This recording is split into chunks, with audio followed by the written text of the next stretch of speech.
Meeting will come to order. Begin by joining me with a moment of silent prayer or reflection.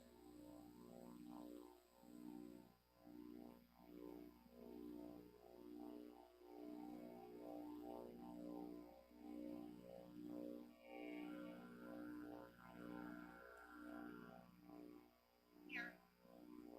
Here. Here. Here. Please join me in saying the Pledge of Allegiance.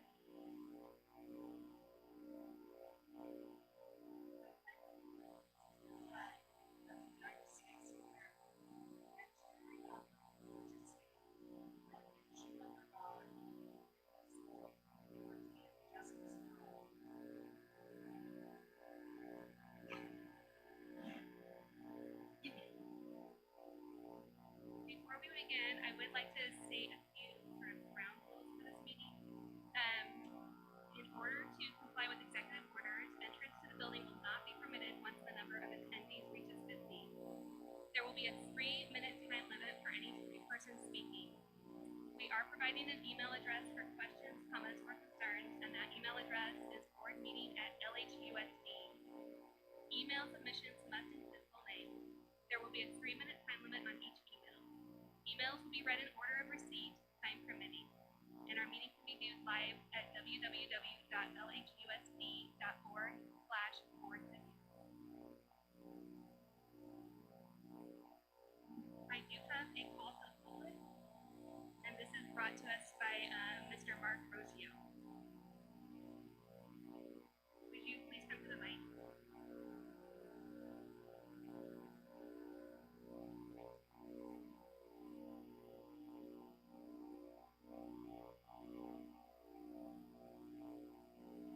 I believe the one you want is on the other side.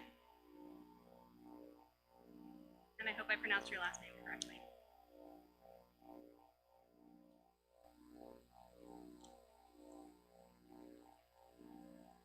Yes, you are. Okay, so I'm just free to speak? You do have the same 3-minute time limit. But Okay, is part of my introduction part of that? I'm sorry, I actually did not hear what you said. That's all right. I just want to know if my introduction was part of that 3 Oh. minutes. Okay. No, My name is Mark Rocchio, and I live here, and I've lived here for almost 5 years, 4 of those years, experiencing the joy of heat. Beyond that, I was a teacher in a community college and also ran all the background stuff like Mike does. It's a challenge, and I acknowledge all of you for what you have done and put up with. The pandemic that has been going on for the last X number of months, and the battle that everybody in this country seems to be struggling with. With that said, and I acknowledge you for the struggles, I have one question. If the following criteria was met, and this is for all of you to think about, would you reopen the school? The criteria that I'm going to outline is having a technology that allows all of your air and all of your surfaces to be 99.999% pure, free of all pathogens and all contaminants, where all of your viruses, bacteria, all of your fungus, mold, all of your dust mites were all killed, not just knocked down or trapped, in a system that is not a filtration system,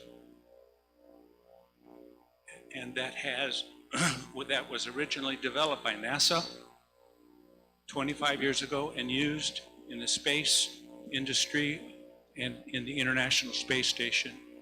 And all of the years of development, this technology has been monitored by the FDA, certified laboratories. My question therefore is, if all of these things were met and every space in your school was purified 24/7, would you have the ability in your mind to reopen? That's my question. And because it's a call to public, we cannot give you an answer to your question. All we can do is refer your item for follow-up research if our board so chooses. Okay, you are partly aware or not that you have been breathing pretty much pristine, pathogen and contaminant-free air all the time you've been in here. We have 3 of these units that provide 3,000 square foot of coverage, and that area, the air that everybody is breathing in here is pure and free. Thank you. With my fellow board, with my fellow board members' approval, perhaps we could ask Mr. Raccio to submit something in writing to our facilities director.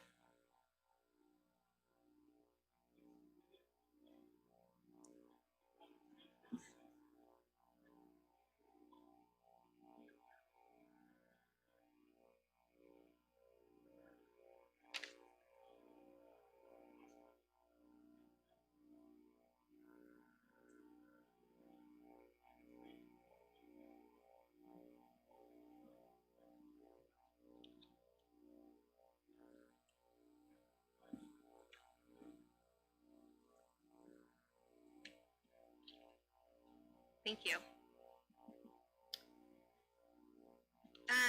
On our recognition of visitors, is our LHCEA liaison here today?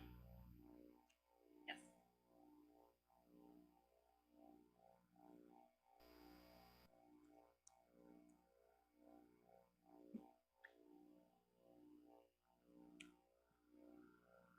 President Rahman, board members, Superintendent Stone, and directors. Good evening, and thank you for this opportunity to share with you a few words about our current condition.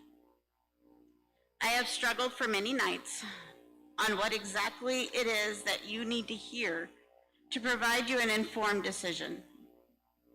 I know you have received numerous emails with data attached, with research attached, and with many emotions attached.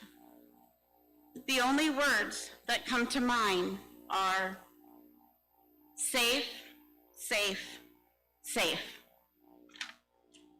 As one that has been watching the data from the first red dot on the United States on the Johns Hopkins World COVID map, to listening to every press conference our governor and our local officials, up to yesterday, the word continuously is repeated, safe.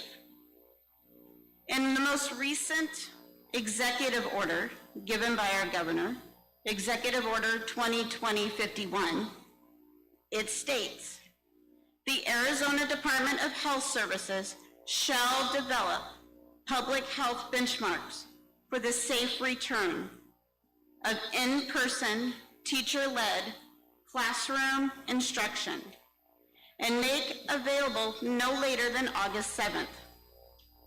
They came August 6th. The recommendation shall be informed by the Center for Disease Control and Prevention guidance and may be revised, if necessary, to reflect the most current public health standards. The benchmarks state, it reflects data on the number of cases, percent of positivity, and the number of COVID-like illnesses in the county. As a county, we are 2 for 3, 2 green, 1 red, which puts us in the red. The positivity rate for the county is at 12% per the Mojave County website as of an hour ago. The state's data shows 10.8% as of July 26th, again, per an hour ago on the website. The daily Mojave County reports over the past few weeks have definitely shown a decline. But if the governor felt it was important for these benchmarks to be created, then as a district, They should be utilized when making a decision for in-person instruction. In a recent survey of nearly 100 staff members sent out by the Lake Havasu City Education Association, 75% were certified, 25% were classified.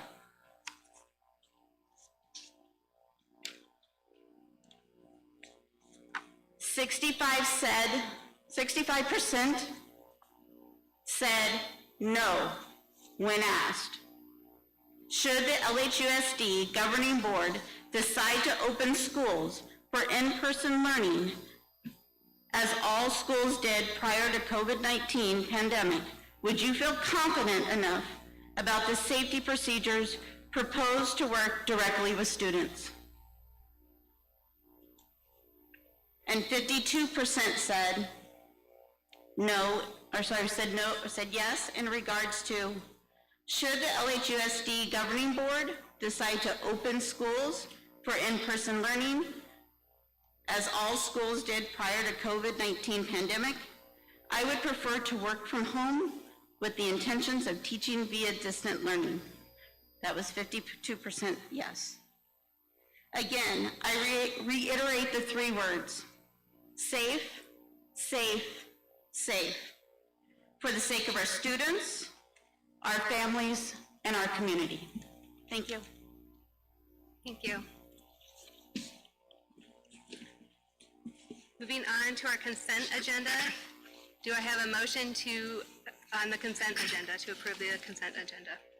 So moved. Second.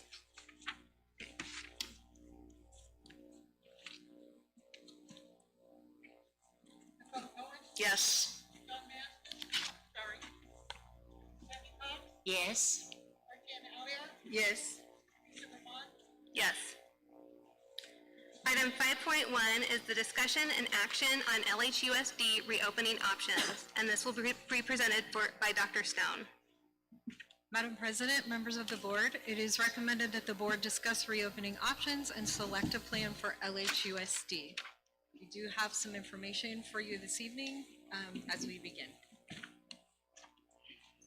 So this evening, we are going to discuss the reopening plan for LHUSD schools. This is a very emotional topic for everyone: staff, students, and families. Each school has been focused on ways to safely bring students and staff back together for in-person learning. There has been no lack of planning, but rather hesitation as we continue to receive conflicting guidance from a variety of sources.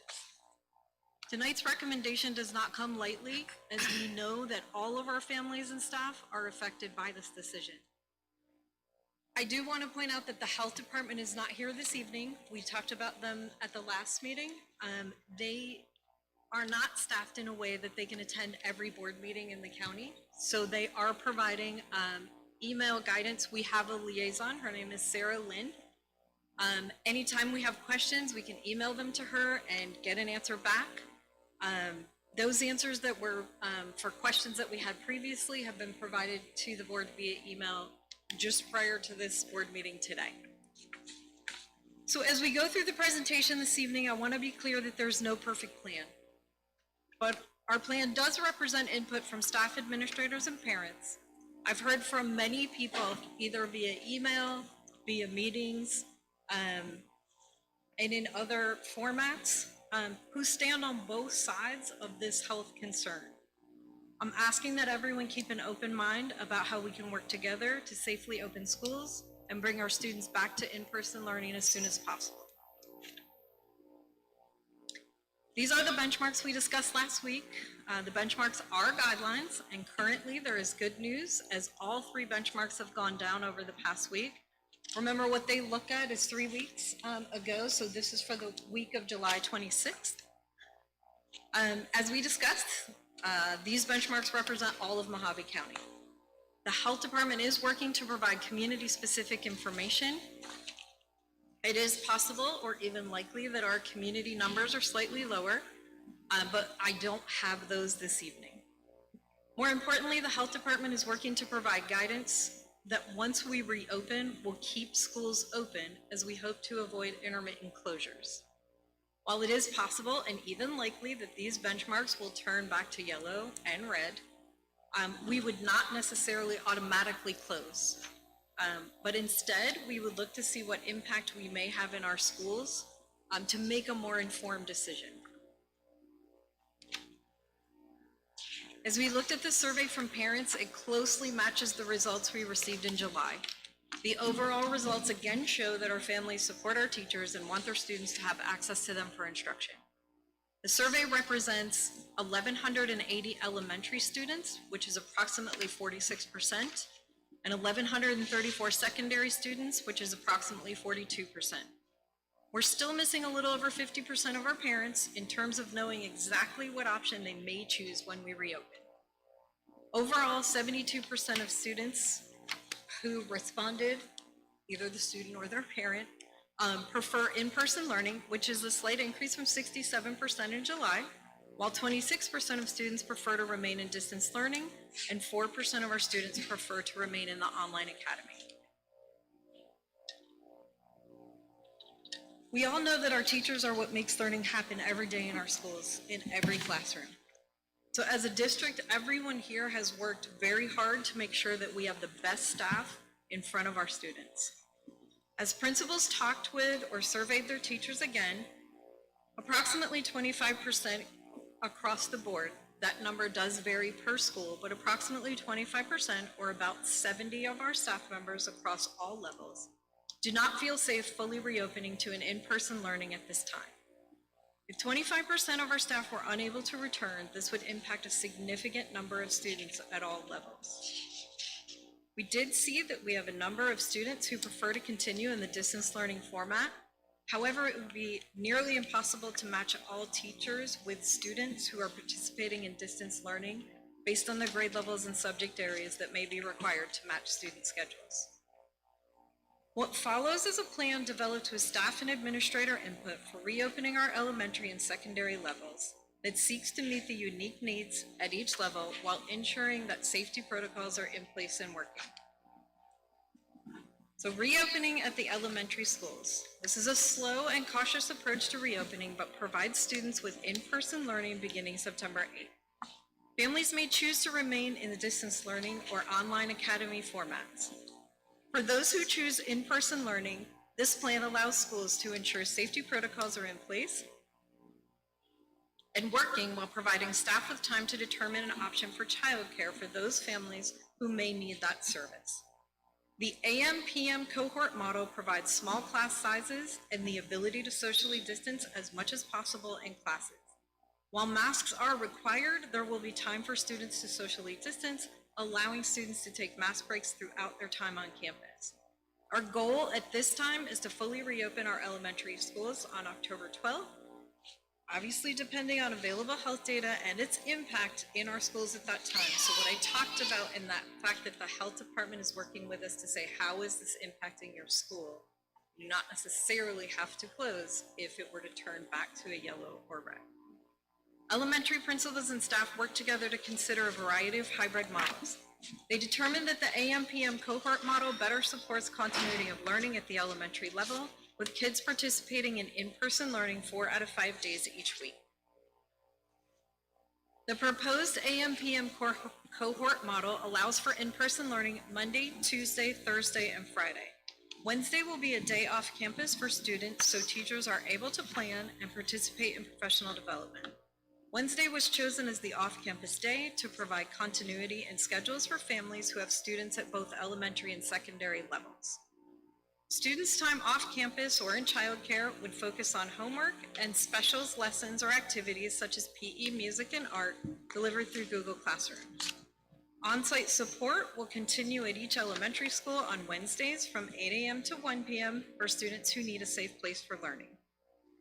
As I shared in the last slide, we will use the next 2 weeks to determine a location and staff or community partners to provide childcare for families while we implement this hybrid model. Again, our goal is for students to begin full in-person learning when they return from fall break on October 12th, depending on available health data and its impact in our schools at that time.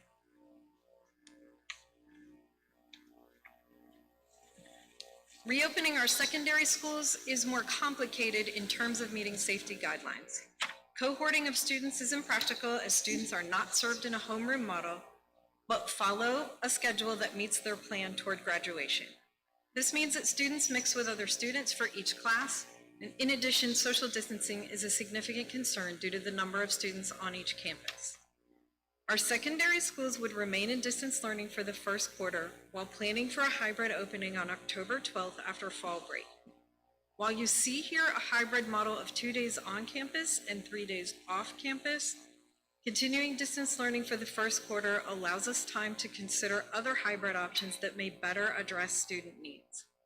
Our goal at this time is to fully reopen our secondary schools on January 4th, depending on available health data and its impact on our schools at that time. We would request that we review all of this information at the end of September to be sure we are on track for fully reopening elementary schools and a hybrid opening for our secondary schools after fall break. As we look towards reopening with this plan, please know that we need everyone to do their part in this process. Parents have to partner with schools to ensure that sick children stay home, and everyone will need to work together to follow the safety protocols and mitigation strategies found in our student and employee roadmaps. This has been a difficult process, and this is not an easy decision for anyone. But having heard from many parents and staff, I do believe we can commit to this plan for reopening schools and safely get our students back to in-person learning quickly. I will make a motion so that we can get discussion rolling. I move to accept the hybrid reopening plan for the elementary schools on September 8th and continue in distance learning for the secondary schools until October 11th. I second. Now we can open it up for discussion. I think that there probably are a lot of people who would like to speak, and I ask that you come to one of the microphones and state your name and observe the 3-minute limit. We will listen to all public comments, and then our board will discuss. Anyone who would like to speak is welcome to go to a microphone.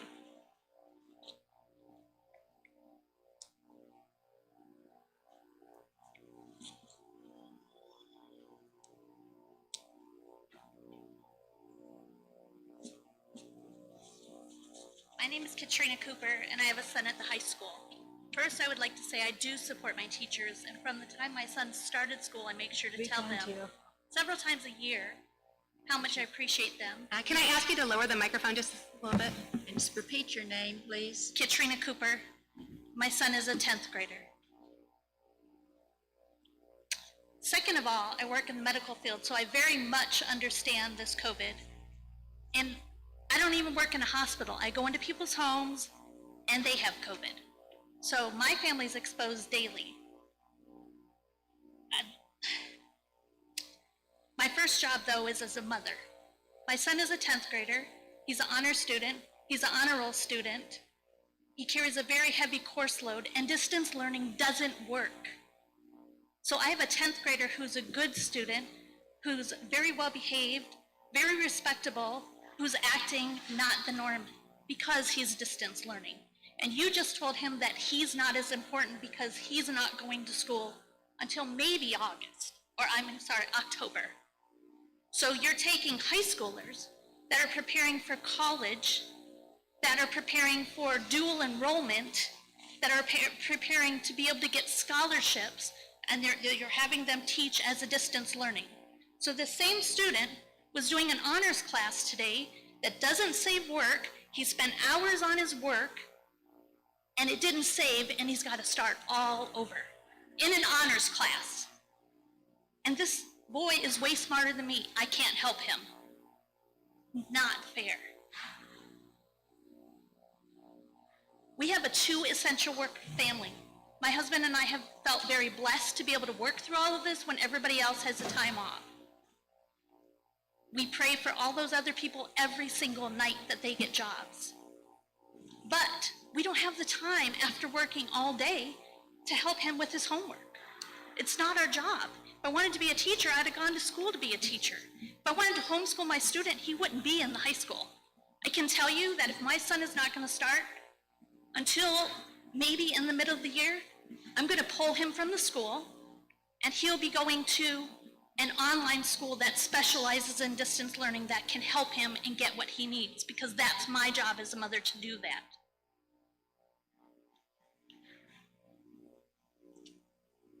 I don't know what to say, because these are all the kids that everybody complains that they're out causing trouble. They don't have nothing to do. We're not supposed to keep them on the computers all the time, but we're doing distance learning and they're at home, and we just have to trust that they're doing their work because we're at work all day.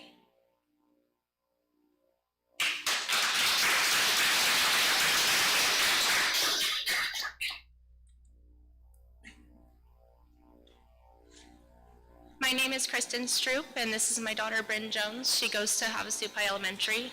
She started the 4th grade, even though she never technically ended the 3rd grade. You guys are using these numbers against us when half of them are falsified. And it's not like you guys haven't spoken to people yourselves that know that a test not even tested has come back positive. Our kids' mental health are gonna have more drastic numbers than this test that you guys keep wanting to refer to. My daughter had the same thing. She might only be in 4th grade, but do you understand how frustrating it is for me to be at my job 4 years and all of a sudden be on a write-up because I can't stay in rotation because my daughter needs me? Somehow I'm supposed to work 65 hours a week and be her teacher? Open the schools. We pay you to teach our kids. The ones who don't want to come back don't have to. I respect that and I appreciate all teachers. My 3rd grade teacher is on my Facebook. She's donated $100 to my daughter's Jump for Heart. Why? Because I like to think she sees how I parent my daughter. I like to think that she knows how I respected her in school. There are a lot of kids out there that might have really bad homes, and these teachers are their relationships. These friends that they get to see are their relationships. They learn how to know people, grow from other people, their teachers directly in front of them that can have a relationship with them and maybe see if they're having a bad day. Can you imagine the parents that are frustrated maybe? They don't want to take this out on their kids, and these poor kids might have to deal with that frustrated parent more than they used to. I feel bad for that. I'm guilty of that part. I can only control so much anger that you guys cause with this disruption. It's time to let them come back. You had your time, you had your masks, you had your months. It's time to let them come back. And the ones that don't want to, don't have to. But I agree, if I wanted my daughter homeschooled and on a computer all day, I would have done that a long time ago.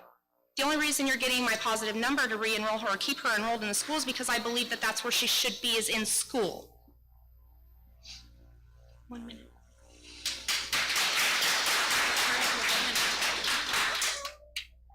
Tell them how you feel first. You only have 30 seconds. Tell them how you feel first.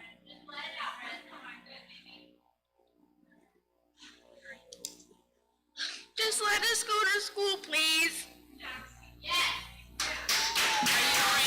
Are you afraid to go to school, Bryn?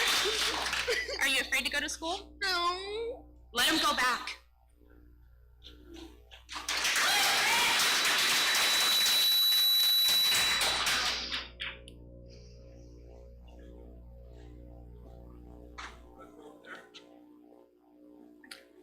I think you stood in line after she did, so how about after she speaks, you can speak? That's fine. Okay. He can go first if you'd like. Okay. My name's Lance Galindo. I got 2 kids that come to the school, a freshman and a senior. And I have to go out and work. What, are the teachers better than me? I got to go confront everybody. So does the workers at Walmart. They got to see hundreds and hundreds of people, if not thousands. And they deal with them every day. Day in, day out. What's the difference between Home Depot workers and Walmart workers and teachers? They deal with less students, less people. The teachers that want to come back, like she said, come back. The ones that don't, you know, they can go do something else. We all have to do something else to support our family. You know, what can I say? I'm frustrated. My kids ain't learning nothing at home. You know, they're looking at a screen, doing whatever they want to do. Because, you know, sometimes I can't be there. So what this distance learning, it's not working. Absolutely not working. Some of the parents that can do it, it's fine. If I have to do something like this, I want my money, and I can take my kid elsewhere to go learn. If we have to download a program, it's probably a better program. I don't like being up here and being frustrated about it, but I am. They're ready to go back to school. You guys ain't even looking at the suicide numbers of children. More children died of suicide than COVID. Come on. What do you guys think you're doing? You're killing kids. I'm upset about this. Talking about your COVID. It is a thing. People are dying. I know this. But more kids are dying from suicide than they are of COVID. You know? I ain't signing anything for my kid to come back to school either. They're coming back. You guys either open or not. Let us know tonight, not tomorrow. Yeah. I'm done.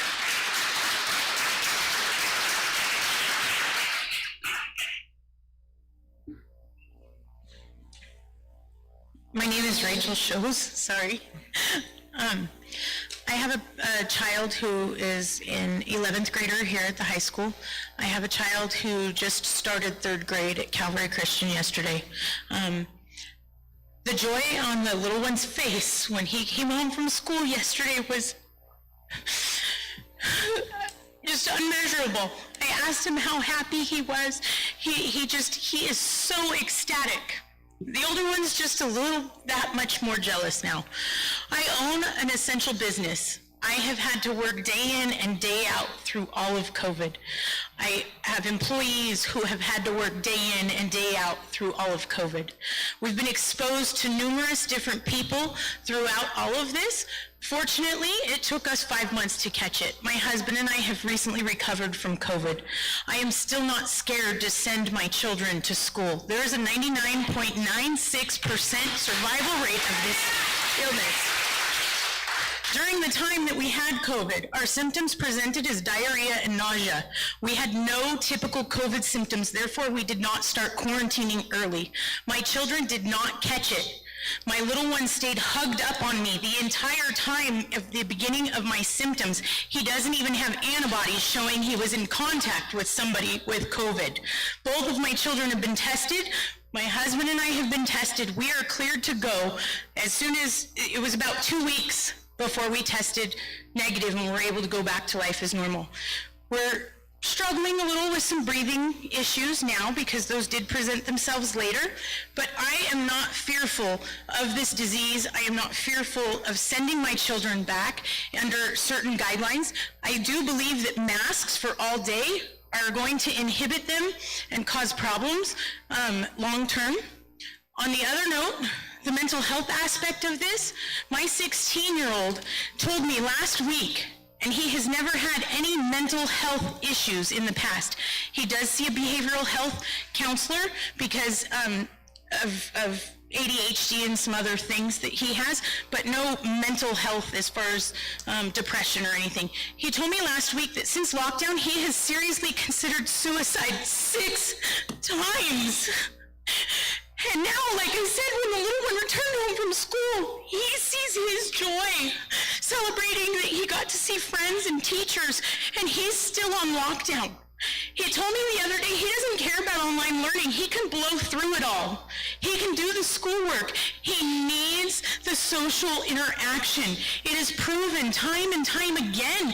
Even the World Health Organization says that children shouldn't spend much time in front of a screen, yet we're forcing them to sit down in front of screens for hours on end. Your distance learning is not set up the way that it would be if you were doing online schooling. It takes way longer than it should. They need to go back to school. You are killing children. Before you begin speaking, I would like to just follow up with that point just a moment. Are there counseling resources at the school? Could someone reach out to their school site if they needed to? Okay.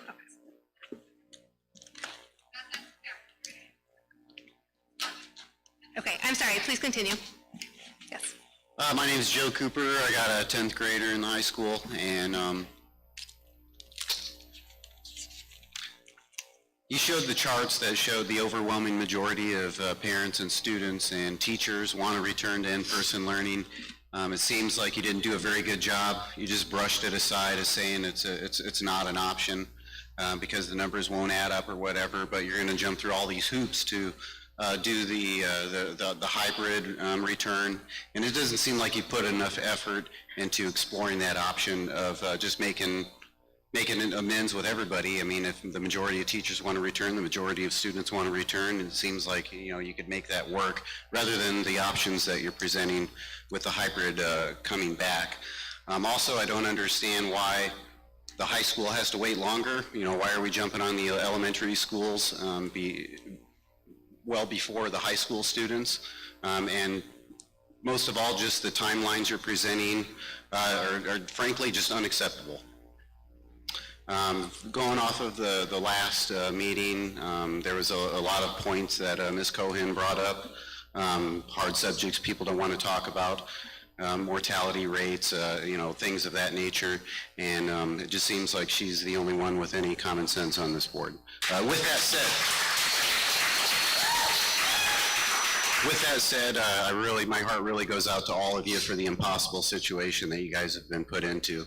I mean, I'm sure when you guys started out your careers, you never thought you'd be in this position, but here you are. So, you know, God help you.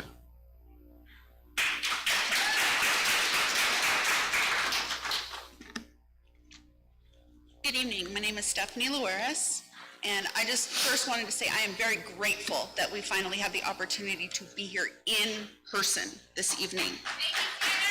I don't undermine the difficult position you are all in and for opening an in-person learning, but as a tax-paying citizen and a business owner in this community, I implore you, please make a firm decision to open our schools swiftly.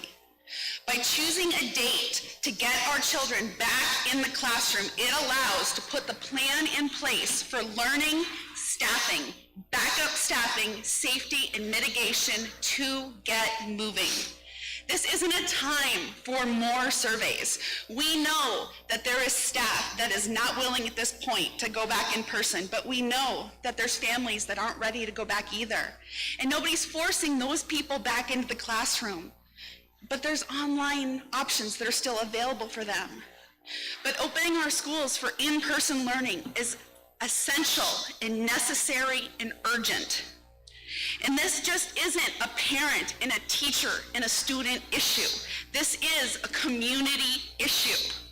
And I speak not only for myself, but for other businesses that are affected and stuck in a holding pattern.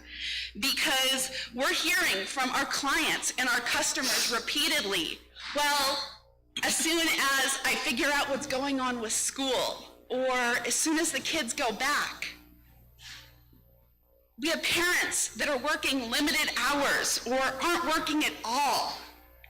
We have people that are working distracted. It's affecting jobs and businesses and families in our community. It's affecting life and livelihood. It's affecting people in this room. It's affecting people that are watching this meeting. It's affecting the people that are funding our schools.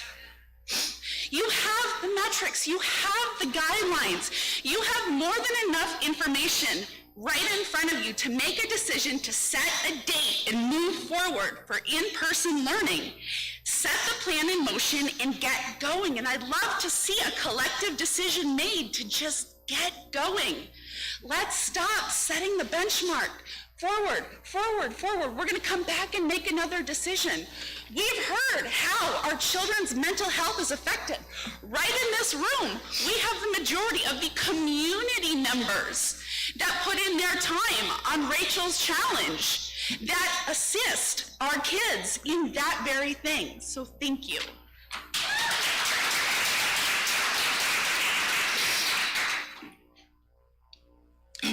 My name is Marcia Cox. I've lived in this community for 31 years.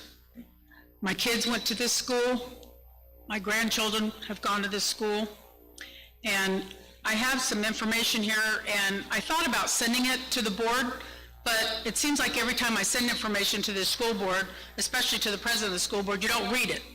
So I brought it, and I'm happy to send it to you if you'll promise me that you'll read it, at least click on the links anyway, but it's information that's coming from the CDC and Arizona Department of Health, which, from what I understand, those are the resources that you use.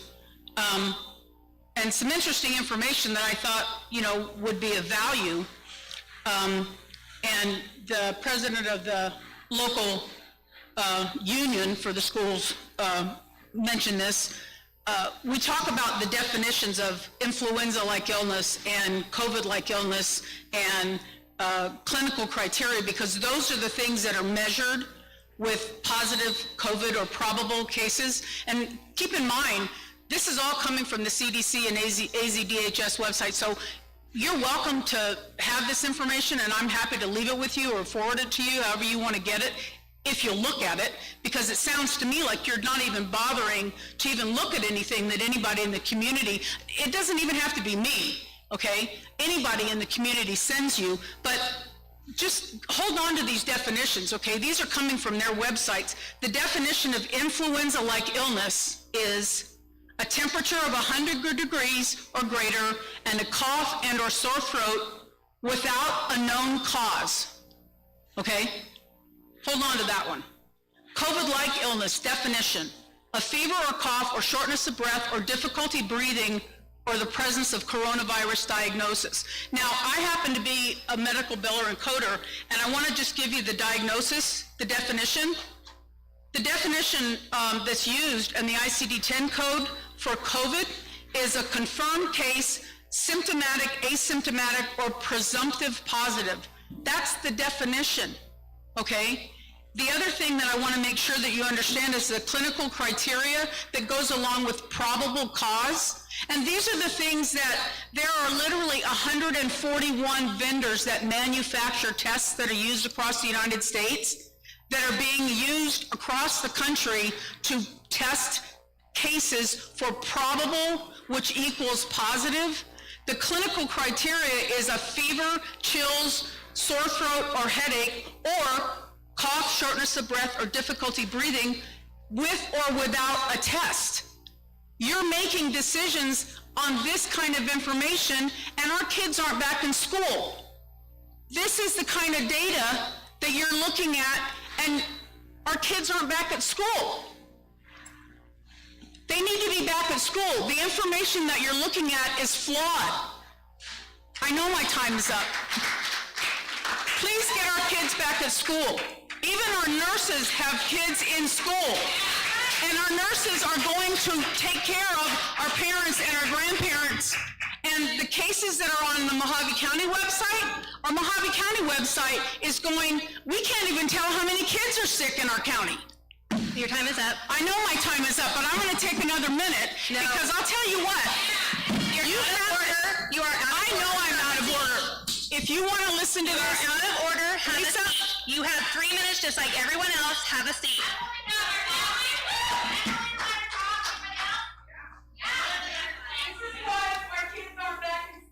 I'd like to preface I'm my sorry, time. but you're infringing on someone else's right to speak right now. I'd like to preface my time by saying that I've already removed one of my children from the school district, and his federal funding and state funding follows.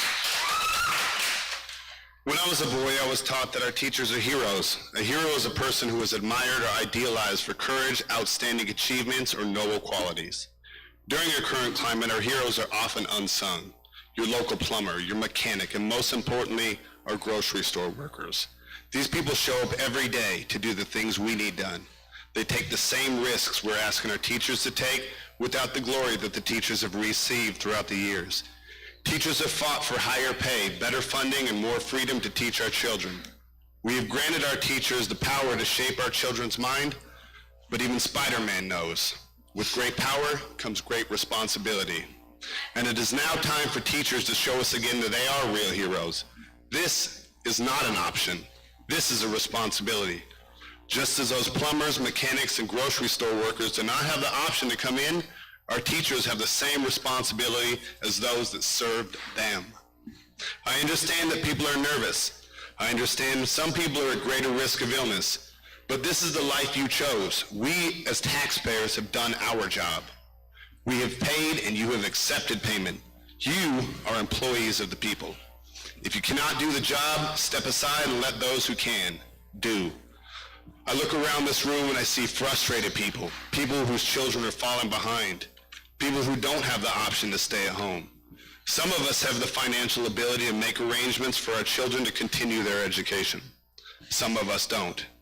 The financial and educational disparity between these people that exist today will only be exacerbated by the choices our teachers are making right now. The rich will get richer and the poor will get poorer. I'm not here to make light of coronavirus. I'm simply here as a father and a community member asking teachers to do what they signed up for. I may not get my way. Many of us may leave tonight feeling like the gap has widened between educators and parents. We've been asked for years to support our teachers. I've seen years for community members wearing red shirts, standing in picket lines, volunteering their time and donating our hard-earned money to do right by our teachers in hopes that our children would benefit. Now is the time to put up or shut up. Show up for our children like we have showed up for you. The decision is now yours. We live in the freest, greatest nation on earth.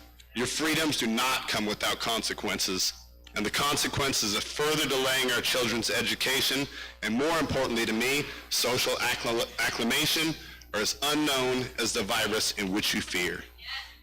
Thank you for my time.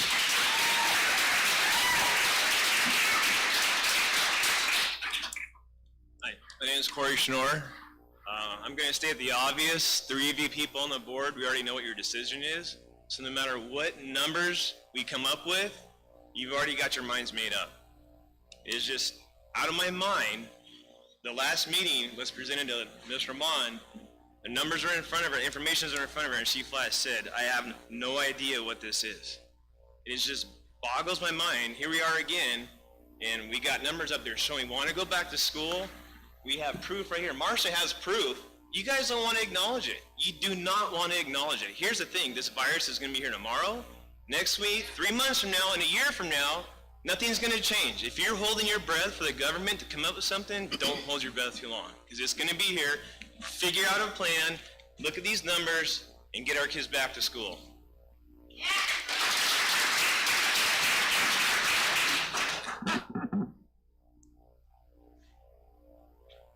Sorry, give me a second to pull it up. All right. My name is Joseph Cooper. I am a sophomore at the high school. As a student, I am restricted to do a lot of things that an adult could do. Being 15 years old, I cannot yet drive without someone else in the car over the age of 21. I have a smaller chance to get a job being a student that my job will have to form to my schedule. I am also limited on what I can sign up for, being the age of 15 and not 16 or 18. The biggest struggle being a teenager for me has been what control I have over my life.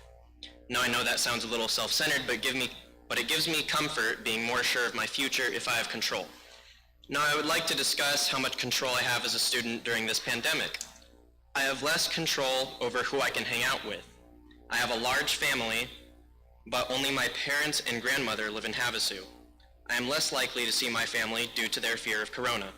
Now I am being restricted of control over how I get my own education. I am a hands-on learner. Back to what I said earlier, I feel more comforted when I know I have control. How am I supposed to feel comfortable in this day and age when I cannot control my future?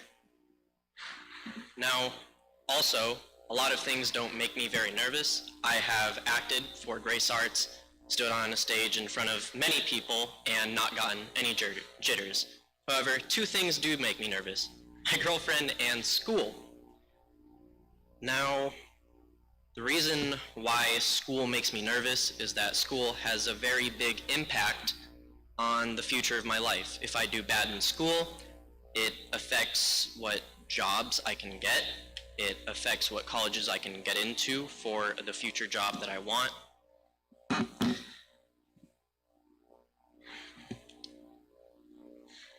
I enjoy having control over things, and it sucks being 15, having little to no control over a lot of my life already. But during this pandemic, I am restricted from a lot of things. Thank you.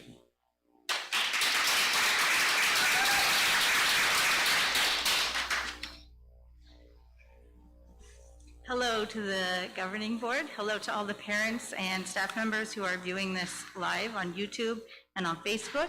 My name is Carrie Young, and I am a mother of 5 K through 12 students. I'm also the wife of a current educator here at LHUSD. I did my student teaching in the spring semester of this year, and and that's a little bit about me. I want to commend all of us. Thank you so much to the governing board for having this open and available. Thank you for everyone who is a Lake Havasu resident who is here right now. Thank you to all of the parents who are out there advocating for their children.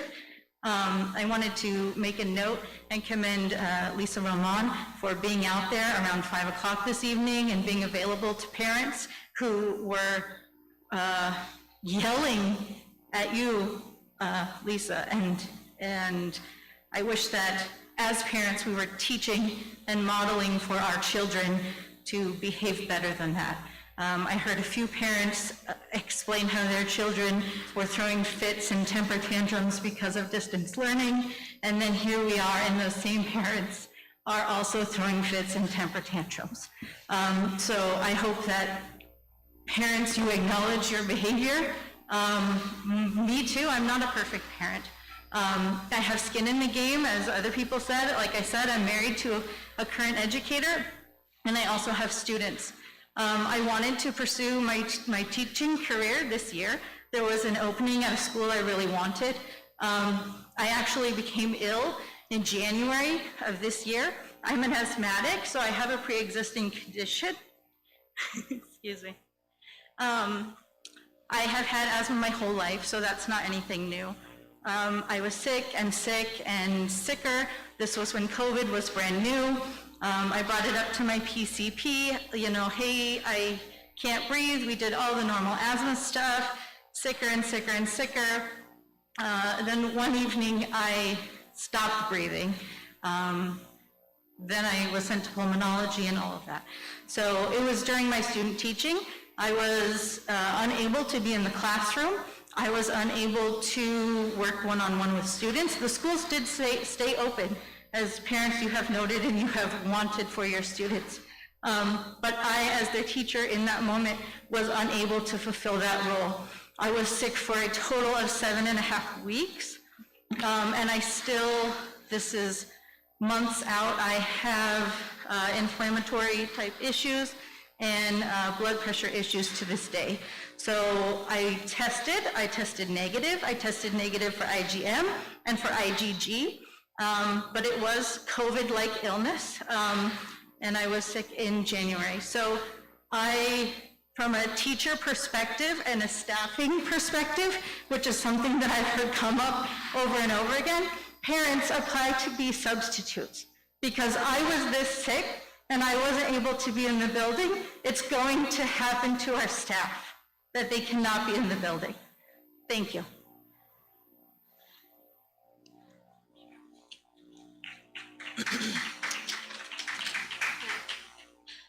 My name is Leanne Schnorr.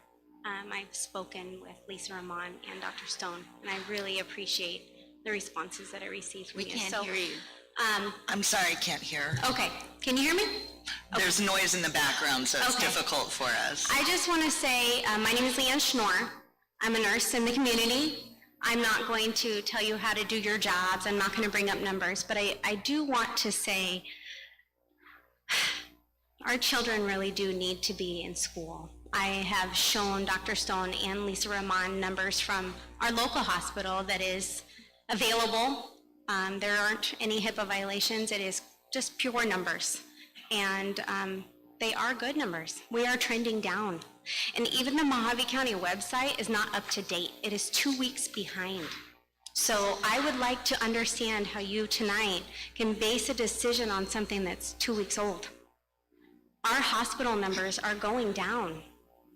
We are going in the right direction. And I'm thankful, I'm thankful that you have a solution for our elementary school children, because mine are elementary school age. But I feel for those parents with kids in high school. I don't think that you are giving a voice to the majority of this community. My daughter's third grade teacher said right on Facebook today, she's done with this. She wants to be teaching. It's quiet in the schools, and they miss their kids. And my daughters miss their teachers. Mr. White at Jamaica Elementary changed my daughter's life. She went from a little girl who could not even tell the waitress what she wanted for dinner to someone that speaks loudly, is at gymnastics and doing amazing. She didn't want to be on team. She was so scared. He turned her life around. I am not kidding. There are teachers across this district that make those changes. I don't know how to tell you to do your job, but I know that they made a huge impact on my family. And again, including friends here, our nurses in this hospital here, and we not once stopped doing our job. And don't tell me I signed up for this, because nobody signed up for this. Thank you. I see the 1 minute. There are people in this community that never stopped doing what they were doing. Are teachers more important than me? What about anybody else in this room? Are they more important than you? No. I do my job every day, and my patients count on me. We are counting on our teachers.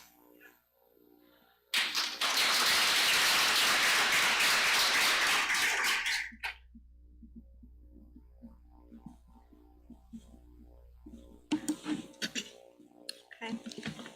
If that's it for in-person comment right now, I don't know if a lot of emails have come in, but maybe we could read like 20 minutes. We do have a full agenda to get through, but maybe 20 minutes worth of emails on first come, first serve. From Rachel Backus, to whom it may concern. There's no reason our schools should be closed. My daughter is struggling with this format, and I want the schools to open. The private schools can open, so can we. Do you even have kids in school? I know parents and teachers are reaching out and asking you to open it. Imagine all these parents willing to let their kids go to school, and 3 people are deciding to keep it closed. From Angela Sloma, dear LHUSD and Governing Board, first I want to thank you for taking on the hard task of leading our school through this difficult time. Most of us would not want to be in your shoes, and you have a difficult task ahead. On the July 6th board, you were presented with parent survey results. The question was asked, are you planning on sending your child to school when we reopen in July? The results show that more than 72% said yes and 22% said possibly, and a small 5% said no. My question is, what say do parents actually have in making the decision of whether or not our kids are going back to in-person school? Does our vote count? I am asking this because it's clear that more than 72% of parents and children are for returning to school. So why are we not continuing to discuss this when there are more parents out there that want to see the classroom open than do not? I also observed the last board meeting, Tuesday, August 11th. From the emails I read, most of them were for school reopening in person. I would like to offer a few suggestions to the reopening plan. Have parents and guardians vote on reopening and returning in person and decide based on the majority. Again, last time surveyed, more parents were in favor of returning in person. If you are worried about liability, have parents sign waivers. For extra help with cleaning, have students sanitize their own desks when leaving the classroom. Also, I'm sure there are parents out there who would offer up their time to help with prep or cleaning. I know I'm one of them. To make parents and teachers who do not feel comfortable to return to in-person learning, let them have the option to continue online, and let the rest of the students and teachers feel comfortable go back to in-person learning. I know several parents suggested this at last meeting. Also, please note that Calvary Christian here in LHC has reopened for in-person learning as of Monday, August 17th. Governor Ducey has left the full control up to superintendents and principals. He said the guidelines are flexible and they are just guidelines. I know that everyone is concerned for the safety of the children and the students and staff, but I think with safety measures in place, extra cleaning, wearing masks, we should have no problem to open up safely. We eventually will have to rip the Band-Aid off and go for it. COVID-19 may be here for a while. We just need to adjust to the new normal. With that being said, I want you all to know, 2 Timothy says, for God did not give us the spirit of fear, but the power of love and self-control. All these precautions you are going to implement are perfect. If we do our part, we just need to let fear go, use our love to help out our fellow brothers and sisters to go through this together and trust in God. In whatever decision you make, whether you decide to return in-person school ASAP based on the majority of parents' votes, or we do a mixture of both in-person and online learning, I am asking that you please come to an actual agreement and date so our students and teachers, parents, and staff are not left wondering what is next. Also, please do not rely on online or distance learning because it's already in place. Google Classroom is good for the short term, but it already has presented many students with problems. From Terry Fuller. Good evening, school board members. I would like to thank you for your time and effort in finding an option for our children as they return to in-person school.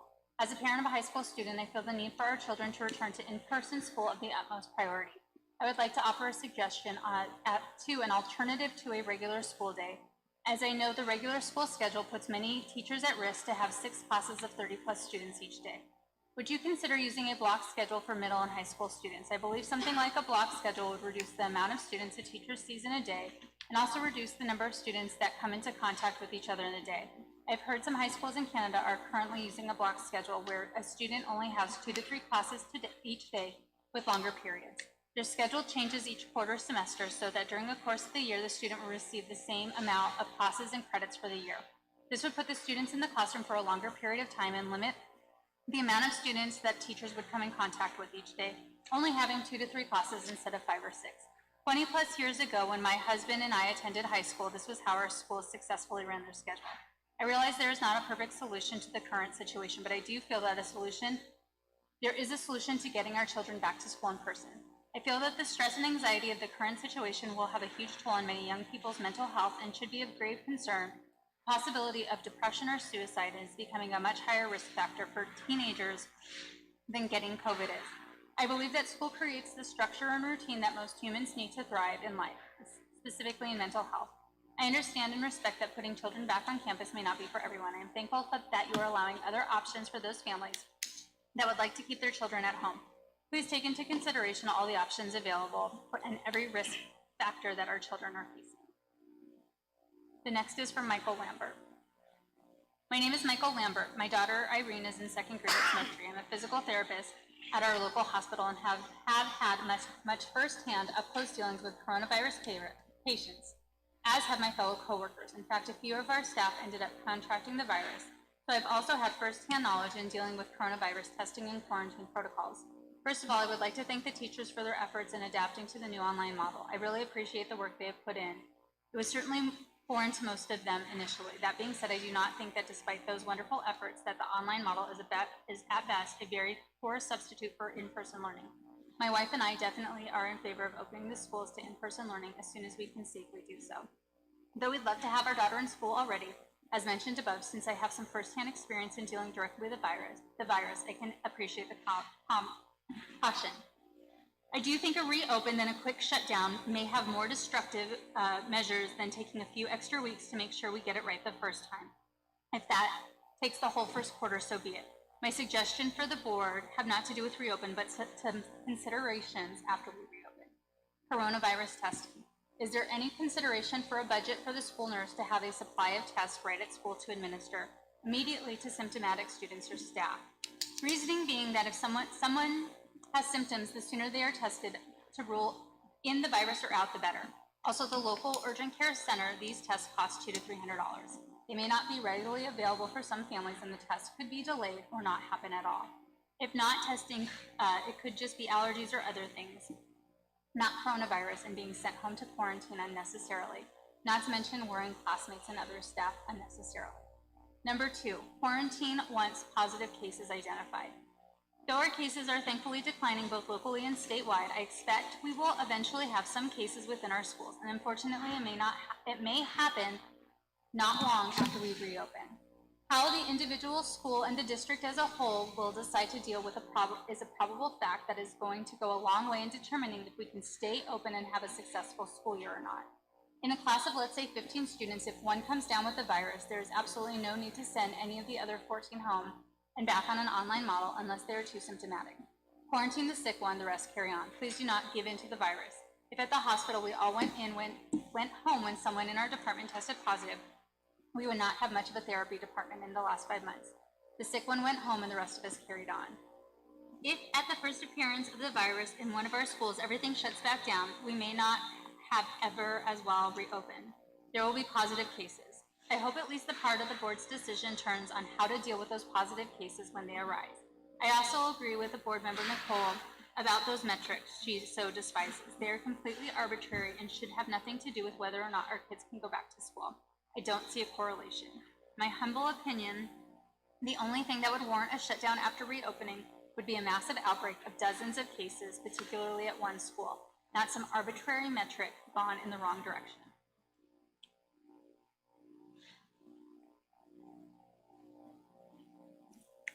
The next statement is from Lisa Rodriguez. As a parent, my number one priority is to see my child receive the best education possible. As it stands, due to unprecedented circumstances, the school district's current plan has resulted in foregoing my career in order to spend long hours, 8 a.m. to 6 p.m. or later, attempting to teach him the material provided. Unfortunately, that leaves me the sole provider of our family without work. Worse, it leaves my son without the proper education he so deserves. As such, I urge you to reopen the schools for those willing and longing to attend. With proper precautions, including face masks and social distancing, our children can obtain the education they deserve and parents can continue working to provide for our families. Many other school districts have reopened and implemented such measures, which we can certainly adopt. Please take my request into serious consideration as our children's futures are at stake. The next comment is from Sandy Vega. Hello, my name is Sandy Vega, and I'm the parent of a Thunderbolt Middle School student. I work from home, and so I'm here to help my daughter with her distance learning on a daily basis. My huge concern is that she does not have enough schoolwork to keep her busy throughout the day. She is able to tackle her assignments easily on live calls with her teachers and is finished in a couple of hours at most. Unfortunately, distance learning is not a solution to in-person teaching, and I think everyone will agree to that.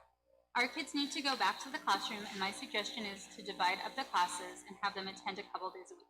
Half the classes attend on Monday and Tuesday, and the other half on Wednesday and Thursday. Fridays would be study at home day for all students. I know this is not ideal, and I know that we will find, and I don't know that we will find anything that will be, but this is what will give teachers a chance to teach their students in an environment where the children are used to being taught. Thanks for your consideration.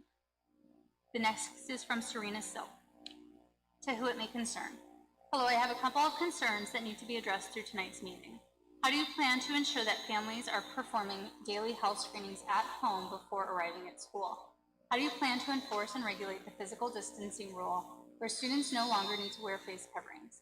How is this measured and monitored throughout the day? I'm wondering how you can justify and allow exceptions for masks that are impossible to regulate, especially for young children, when you had no problem interrupting students' education by enforcing and sending students home for dress code violations. I guarantee wearing a mask to stop the spread of a daily virus is more important than whether or not students have rips in their jeans. How does the system of visually monitoring students detect and account for asymptomatic students? Thank you for taking the time to speak on these concerns. The next is from Susan Bilecki. Good evening, governing board and community members. My name is Susan Bilecki, and I have been a resident for 27 years. First, I want to thank you for all of your hard work and due diligence in trying to do what is best for students, staff, parents, and the community. I know this is not an easy task. I have 2 students in the district for a total of 13 years. Both of them have started out at Little Knights at the high school preschool. One is now an 8th grader, and the other is a junior at the high school. At the beginning of the summer, when we realized this pandemic was not going to go away, I gave them the choice. I told them whatever they chose was fine with me. Both of them chose to stay with the district as they love their schools, teachers, and friends. Neither of us regrets this decision. We feel that teachers have done a wonderful job in adjusting to teach online and use the different resources they can. Running breakout sessions, live and recorded videos, Google Classroom, forums, and various other tools. Right now, Arizona is finally in a decline, but this is not the time to rush back into crowded classrooms and hallways where it is almost impossible to social distance. Everyone knows that schools are notorious for spreading viruses no matter what precautions are taken. We need to remember that though children may not get very sick from the virus, they will carry it with them in their schools and staff, home, to their family, and out into the community with others. What happens when the staff gets sick and we are left with fewer to teach in our already overcrowded classrooms? Do we shut down again like what happened in Georgia and in other areas, which in my opinion would be much more detrimental, just like what happened when the state opened so quickly and everyone gathered together and businesses had yet to close again? I feel like the number and rate of coronavirus cases in children have risen since the pandemic took hold in the spring. According to the CDC, the infection rate in children 17 and under increased steadily from March to July. Experts say that children could potentially initiate super spreader events and reopen schools. I feel like we need to follow the benchmarks recommended. Health officials and experts in their field took the time to put the information together for a reason. One uptick could happen at any time, and therefore it is best to see the decline in any areas. Maybe it would be best to start with elementary schools where students primarily stay with a group Most of the day and classes can be set smaller. Otherwise, maybe we can look at a hybrid option to reduce class sizes. There is no way to get fresh air into buildings or spend time outside with temperatures so high. This is why I feel like we should most likely delay having everyone return at one time before the end of for first quarter minimally. The logistics to make it work safely for everyone is no small task in and of itself. Let's please walk before we run. We need to do this correctly for everyone. To hear, just, I think maybe as an acoustic issue, I'm able to pick out some of the words, but I think it's mostly because I'm reading lips at this point. Yes. Okay. Thank you, though. Okay, so we will end with the public commentary and our board will discuss at this time. Who would like to lead off our discussion? I'd like to make some clarifying comments about my acceptable casualty rate that really truly offended people far and wide. And I just wanted to state that that was in the context of the influenza and flu deaths that we have come to accept. So I'm not sure why anybody would think that I would sit up here and think that this board was going to come up with a number, but I was really talking about we have accepted that in our society. And in that same direction, I just wanted to highlight a little bit of the data behind what I meant by that comment. So I have a few things up here. They don't make it very easy to get the data, certainly not at a county level, but I'll start with the CDC, and I have a compressed mortality rate from 1999 to 2016, just based on influenza and pneumonia, and 730 children between the ages of 1 and 19 years old passed away as a result of one of those two. During what time frame? Sorry. It's the compressed mortality, 1999 to 2016. So 17 years? Mm-hmm. Okay. And then I also have, I do have the Arizona Health Status and Vital Statistics 2018, where it lists influenza and pneumonia as the number 9 leading cause of death among Arizona residents for 2018, and that's 3,304 deaths. So that was the context under which I was talking about coming up with a very specific number because these benchmarks are arbitrary. So right now, the state lists COVID deaths for 20 and under at 11. 11 people 20 and under have died of COVID. That could be 11 19-year-olds, we're not sure, because they don't break the data down that far. In Mojave County, we've had 7 deaths under the age of 50. And we don't break that data down very far either, but I did contact my supervisor today, and he confirmed that the youngest death from or with COVID was between the ages of 30 and 40. Total deaths in Mojave County, 175. Total deaths in Lake Havasu, 43. The whole idea when we started this was to flatten the curve, and somehow we've jumped from flatten the curve to eradicate the disease and make sure that we're 100% safe before we move on, and then we're not taking the costs of the deaths that shall be attributed to the decisions not just this school board makes, but just in our society in general. A little bit more context, maybe this is kind of all over the place, I've got notes written all over. The total deaths in Mojave County for 2019, total, everything included, was 3,347 for the year 2019.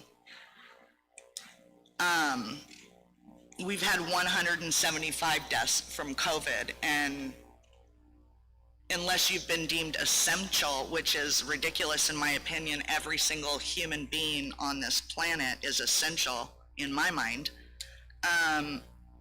Your life has been turned upside down unless you're a government worker, meaning the county, the city, or the schools. Your life has totally been turned upside down.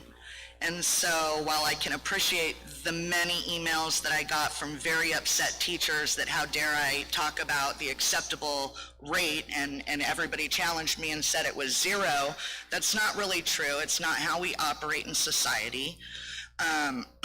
Nobody wants anybody to get sick. Nobody wants anybody to die, but we are responsible for our own actions. We know how to take measures to be as safe as we can be. And I think that that's what we should be basing our decisions off of.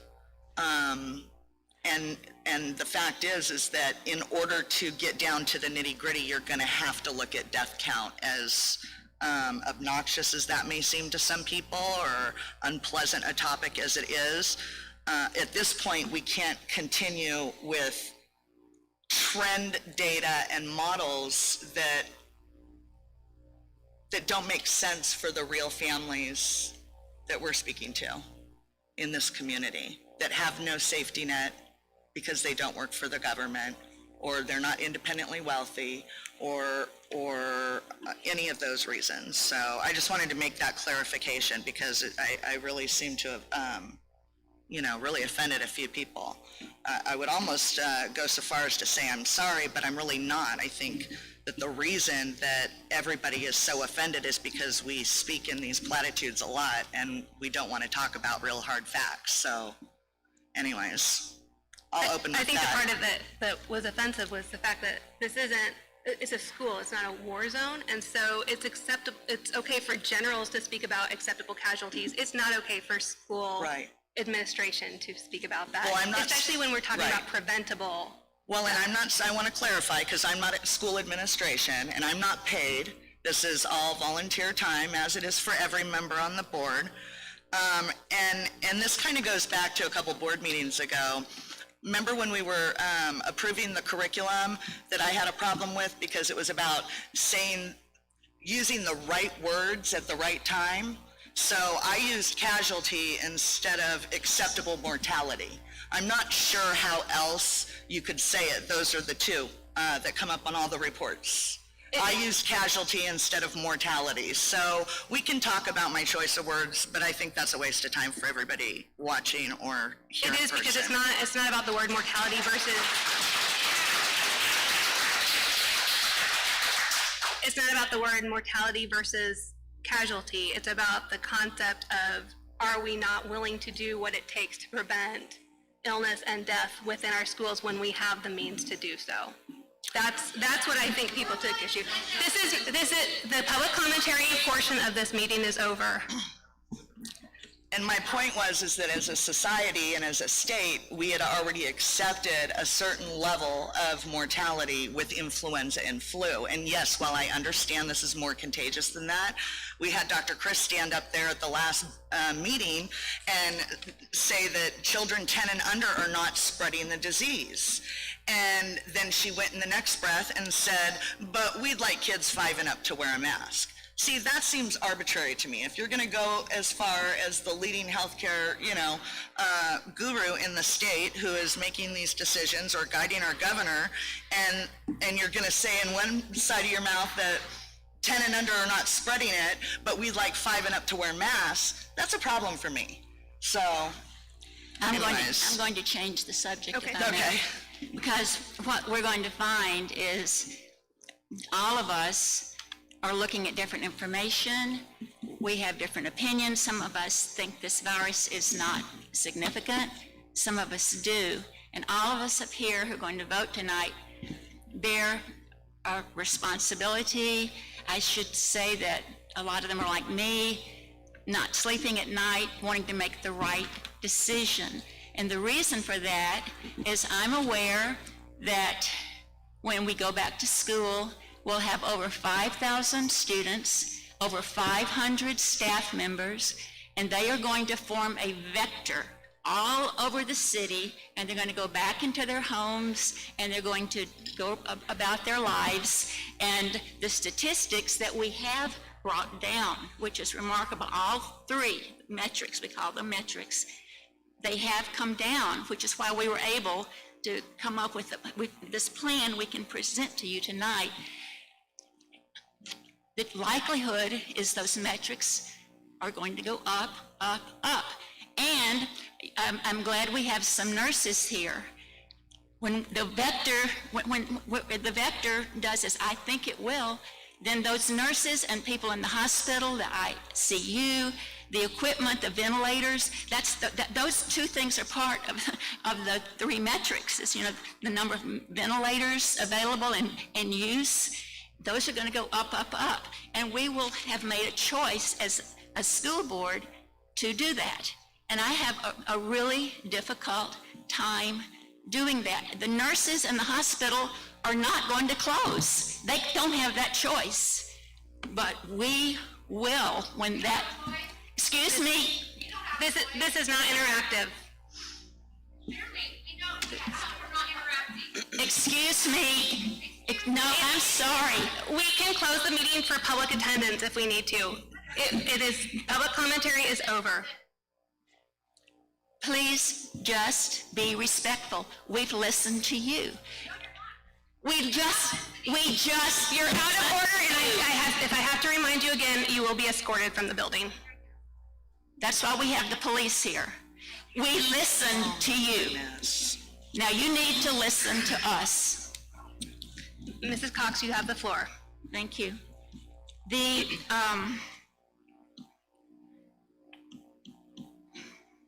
I wonder why I lost my thought there.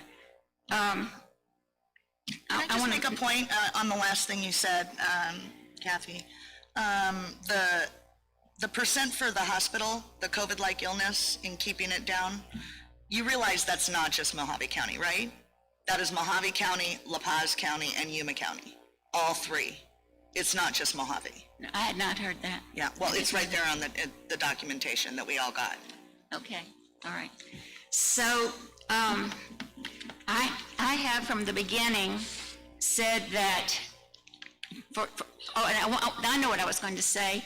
The people who are here tonight are very representative from parents that I heard from 2 weeks ago, and they want their kids back in school, and they talked about socialization and all those kinds of things. This last week, except for 1 or 2 emails, were from parents, particularly high school parents, who said, if you cannot guarantee that my child is going to be safe, he's not going back. So that group is not represented here tonight. I want you to know you're not the only voice out in the community. That's the point that I'm making.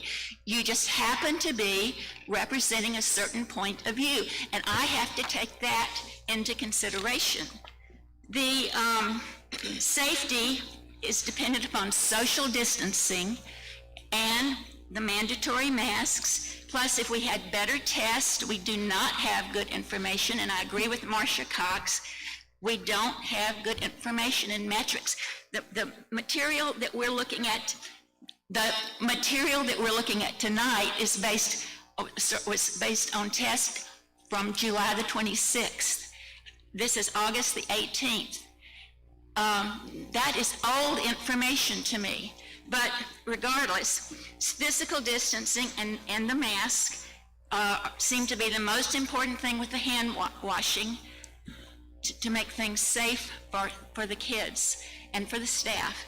And we accomplished that at the elementary in Dr. Stone's proposal.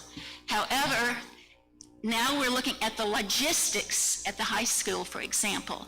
All of the teachers who are teaching distance learning right now, once the kids go back, will not be available for distance learning. They'll be in the classroom.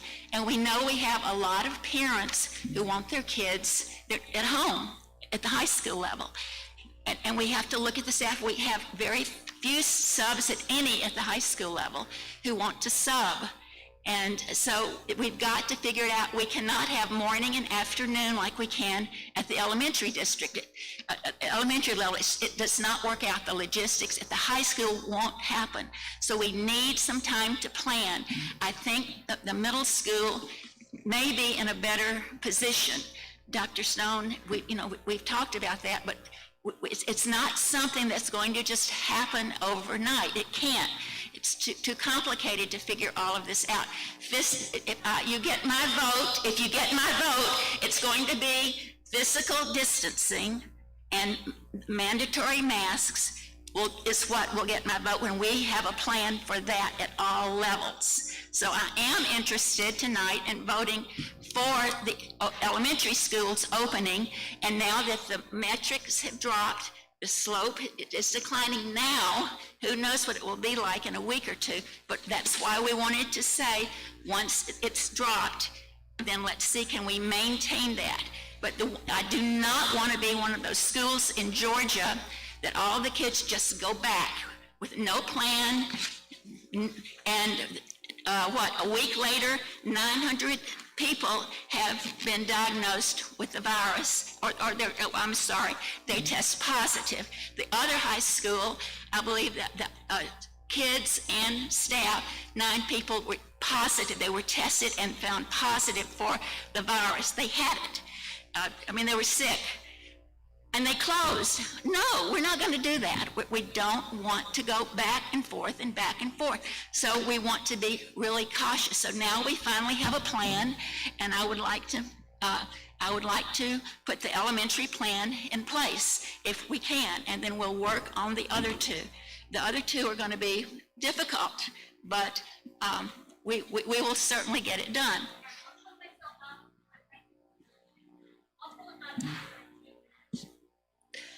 Dr. Stone, I did have a question about the graph that shows the number of teachers who are willing to return. Were there any conditions attached to that? Was that they're willing to return if safety protocols are followed? Yes, as we talked at the last meeting, teachers really prefer that the health benchmarks are met. However, they also talked through the fact that if we could, it's a lot what Mrs. Cox is talking about, if we can have a plan for socially distancing everyone. They are worried, as the one parent I believe I heard, because I'm having some difficulty with background noise, they are concerned about that enforcement. So kids are kids, and that's a difficult thing. Obviously, we will talk about it. We will work on social distancing, but that's hard. You want to be with your friends. You want to be a part of that. So it's really, how can we come up with a plan that lowers our class sizes in a hybrid model to allow for that social distancing? That is a difficult task at your middle and high school because kids change classes. It's not a cohort like your elementary schools where they can stay with their same peers throughout the day. I'd like to say something about that too. I believe you said when we surveyed parents, we only heard back from about 50% of the parents as to whether or not they would return or not. So it's very important for us to hear from that other 42% because we cannot plan unless we know. And so that's almost like the first thing that has to happen is we have to have a much larger number of parents respond, because when we know that let's say 42% or 50% of the kids are going to stay home and 50% are going to be in school, well, hey, that's going to help with social distancing a lot. But I don't think that's going to be 50% that are going to stay at home. Well, we simply cannot plan until we know what that is. So please get parents. Are you going to put another survey out? Or have you thought about it? I honestly think we've sent out a vast variety of surveys, and at this point, we really just need to contact our parents. Oh, just one by one? Okay, fine. All right, good. All right. Mrs. Con, did you talk about how COVID-like illness is an aggregate of several different counties? Where did you find that information? I'm sorry, what? COVID is an aggregate of But you different said counties? it said it was a No, combination. the COVID-like illness, which is actually the hospital metric. Keeping it Yes. below 5%, yes. It's an aggregate, it says right under, and it was verified in the supervisor meeting too, by Denise Burley. So we are on the next page. What page is that? This isn't the original booklet, so it might not be the right. Is it this? It's this page, where it's got the map.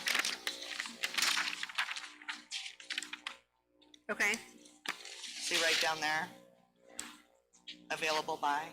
And it was specifically asked in the meeting by both Hildy Angus and I think Mr. Gould both, double checked it. Well, and we do meet the benchmark on that one anyway, so that's not really a Right. sticking point. It's the percent positive that we're. And that was, and I wanted to go back to that because we briefly touched on it at the last meeting. And I don't know if the board had a chance to read the PCR interview with the inventor of the PCR technology. Is that the article that you linked, that you sent to us? Yes, that I had Terry send out? I Yeah. did read that. Okay, you did? I did. I did too. So as I'm reading through the benchmarks, here's my concern. If the PCR test is in fact sensitive enough to pick up fragments that aren't even contagious, and then I think about the fact that the test is what's driving the percent positivity, so that would impact the percent positivity. And then the other metric, of course, has to do with the hospitals. And then I look at the fact that we have a replication crisis in science, and I did read the mask. I appreciate the 51 citations on mask data that you sent me, but what I noticed was when I was reading the mask study that was posted on the Mojave County Board of Supervisors site, and I've sent this off as well, which was also listed as number 4 on your list. Johns Hopkins has demanded a retraction of that study because it was deemed not credible. And a lot of science is having a problem right now. A lot of stuff is flooding the system, and that's why even if I can't articulate it properly, that's why I do so much reading, and I'm trying to truly understand what these metrics are based on. So I just wanted to make that clear because we do have a problem. I know it's a problem in oncology. I know it's a problem in the social sciences as well. And I just wanted to point that out because also another retraction here, this was on the hydroxychloroquine as well, where it said it didn't work. That was just recently retracted. I did not cite that one. No, I'm not saying that you did. I'm just saying this all has to do with COVID. And again, we're all trying to base answers on information that other people give us, but I feel like it's incumbent on us to truly try to understand it and not just take everything that's given to us for granted. So, you know what I mean? That it makes sense, that it's true. I do agree with you. And I guess each of us reacts to uncertainty in different ways. And because the science is so uncertain and we're hearing things from different people, then that makes me be much more conservative and cautious and careful. And then other people, well, what is the science? So why are we making such a big deal out of this? But I guess it's my temperament, my personality, I don't know.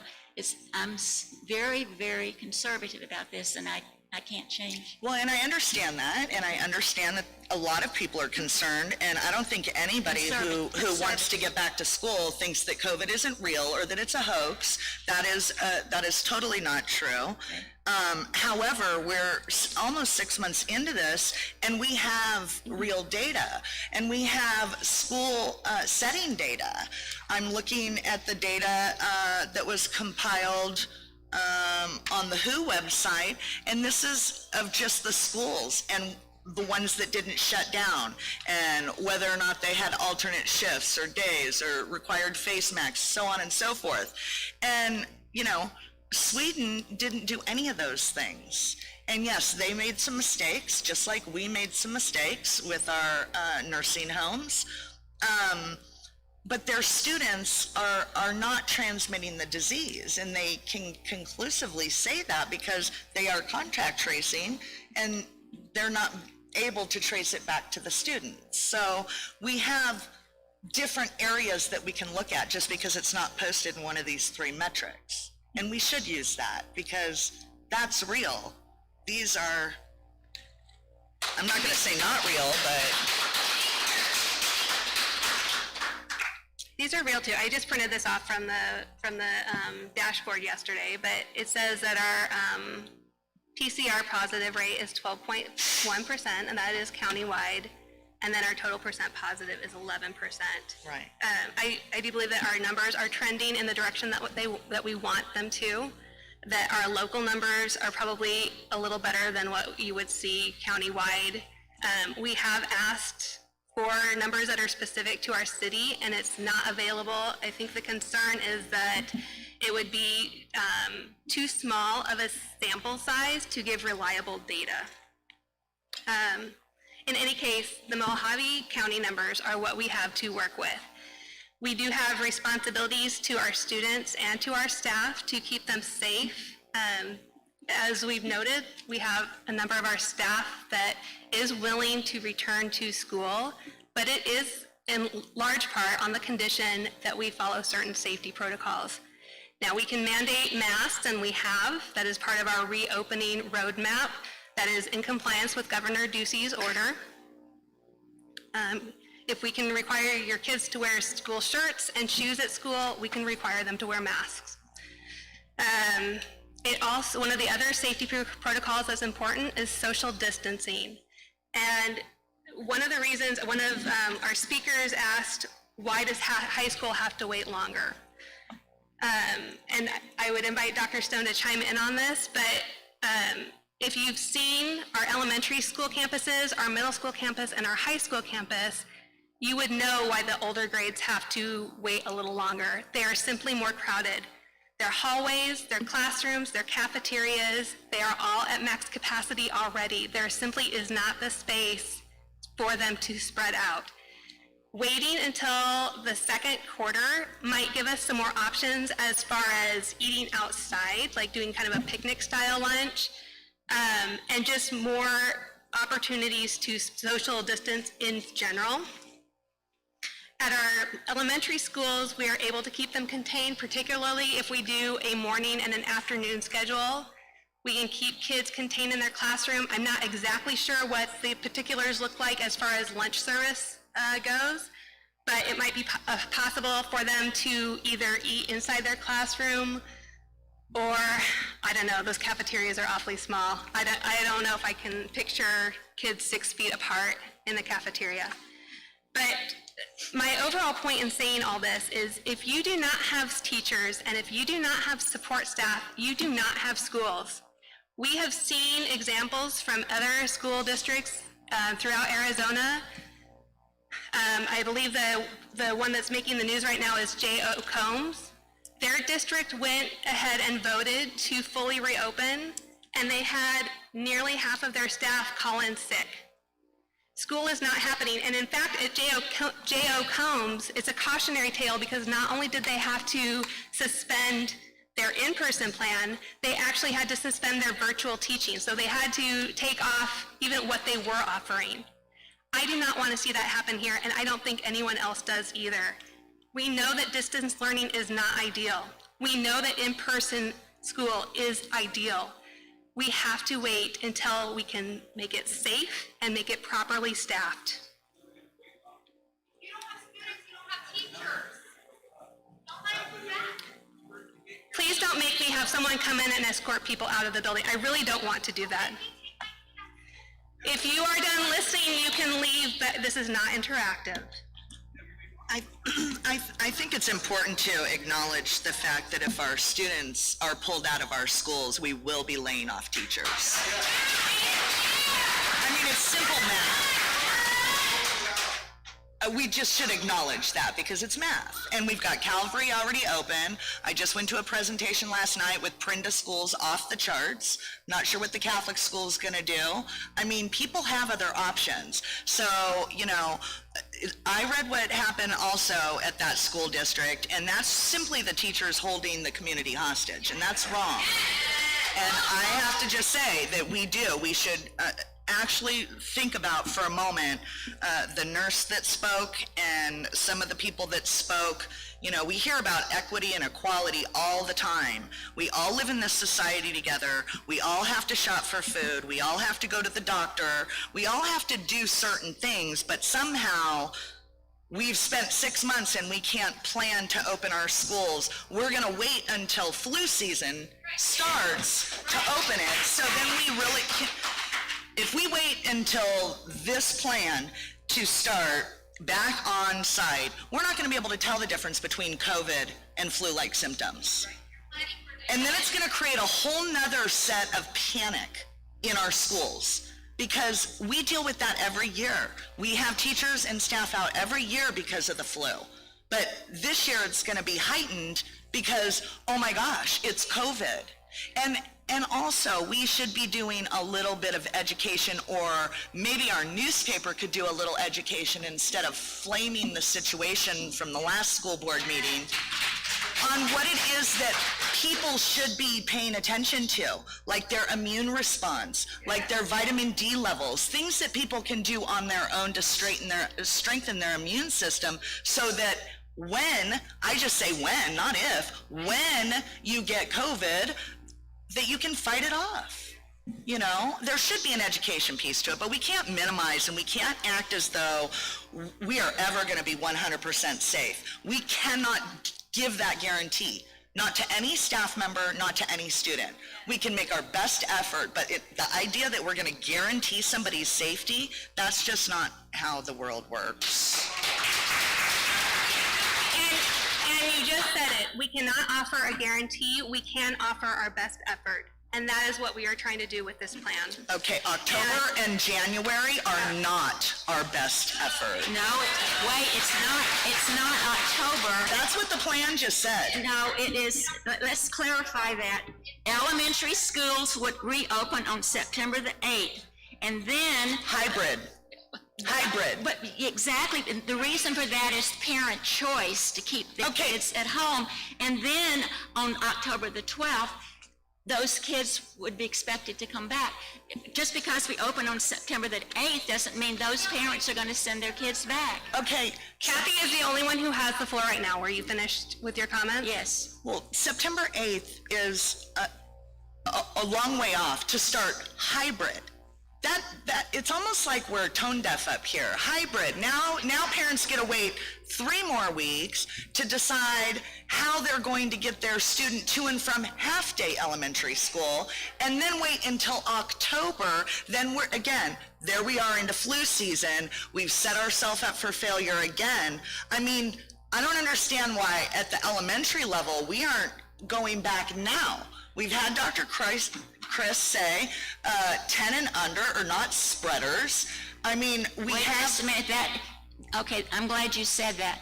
That information, and I know you've been doing a lot of reading too, but I keep coming across, that was from July. In August, a whole new report has been issued, and the July information, that the children under 10 are big spreaders. They have more virus in their noses, and they might not get as sick. That is true, but they are definitely spreaders. Okay, well, I would like to see the study, and then I would like to look at the study to see if the study has had a bunch of doctors demanding a retraction of the study, because that's what Dr. Chris said at the very last press conference that they did together. Nicole, unfortunately, we do not have enough studies.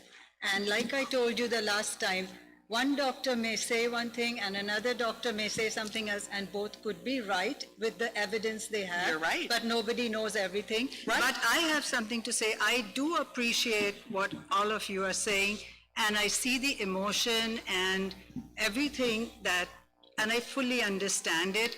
I just don't want you to take it on us personally. It's not like we're personally against you or the community or anything. We're here to be responsible and try to make the opening as smooth as possible. I can tell you in our hospital, and certainly in many other hospitals in the country and the world, what has happened is that so many of the staff and nurses and doctors are have been getting COVID, and so then they have to lay off. So our hospital, I remember at least a month ago, when they couldn't open all the beds, they couldn't use all the beds because we didn't have enough nurses. And I'm sure some of you here can support that. I certainly can.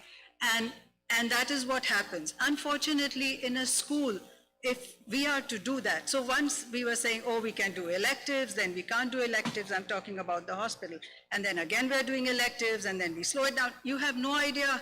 My friend who was due to be to have surgery a few days ago, at the last minute it was cancelled, and now she's not able to do it for another week. You know, it's just crazy. But these are all adults we are talking about, and we are talking about non-threatening, hopefully, situations. I'm sure there are many threatening situations in the hospital that also call for this.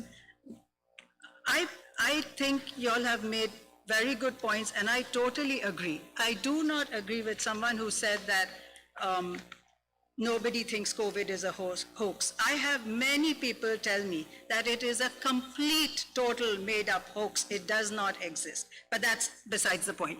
And so what my concern was is that if we have 5,500 and so many people in one spot, and then one or two or someone gets COVID, what's going to happen? We are going to have to shut down so many parts of the schools, or so many schools, or all the schools, and then there we go back to square one, and then all our more permanent solution is delayed. What all of you want will just be pushed back a lot more, and then it might be pushed back 6 months, who knows? Because then we have no control. We don't have enough information, you don't have enough information, I don't think anyone has enough information. It's all new to people all over the world. Everyone's trying to deal with it the best they can, and to the best of their ability. So that's what we want to do. I thought that what plan they came up with is for the hybrid. Okay, I understand there's still a lot of inconvenience, but at least you have the kids going to school, socializing a little. At least you have them learning from a teacher directly, and the same teacher, as I'm told, will be teaching the other students also, right? At the same time on Zoom or on Google Classroom.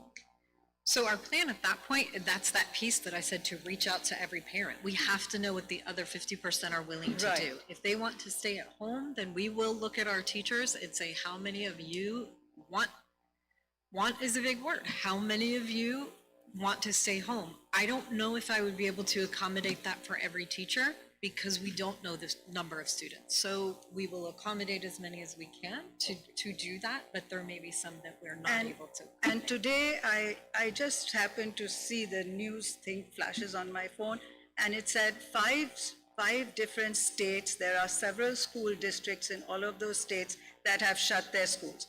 Plus University of Notre Dame at Indiana, and North Carolina, Duke, Chapel Hill. They have discontinued in-person classes. So it's happening at all levels. I don't want us to start and then say, okay, now we are shutting.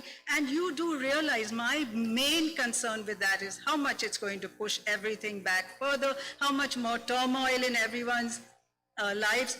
I think let's come up with a plan. Let's go step by step. We'll start with the hybrid. And that is so hard to put together. It's not an easy thing, as you can imagine. There's teachers who teach math, and there's teachers who teach English, and there's teachers who teach first grade, and there's teachers who teach seniors. I mean, it's not that easy. We will try to substitute. We'll try to do everything we can to put it together. Let's get back in a hybrid way. Let's get back where some people go to school at some time, some go at another time. And if there are people who still don't want to go to school, they don't have to go at all. They can do the distance learning, they can do the online learning, they can do whatever they like.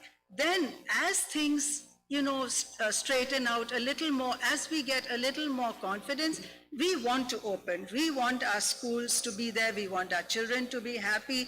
We want our parents to be happy. We want our teachers to be happy. But right now, more important than that is that everyone stays reasonably healthy. Now, there are teachers who are older and who would be at risk. There are teachers who are younger, but someone has asthma and someone has a heart condition. I mean, these are things that happen, and for them, we have to, just like we would have done in the medical situation, we have to make allowances for such people, because they are in big trouble. I don't know if I have a friend right now on Facebook, and she has been posting for the last 45 days, every day, of how she's dealt with it. She was in hospital for 2 or 3 weeks, then she's at home for 2 or 3 weeks, and then she wrote on day 41 or something that now I'm not going to post again, and then she said the next day she's got something new. So we don't know the lingering effect. Someone here did say that, yes, and I did have some breathing problems later. Yes, we don't know. We don't know what it's going to do to our young children. We don't know if we expose 10-year-olds and 5-year-olds and 15-year-olds to these things. Is something going to surface 10 years later, 15 years later? We don't know such things. I'm not a doctor, and I don't know. Exactly, and we are leaving it to the parents to choose. We are not forcing.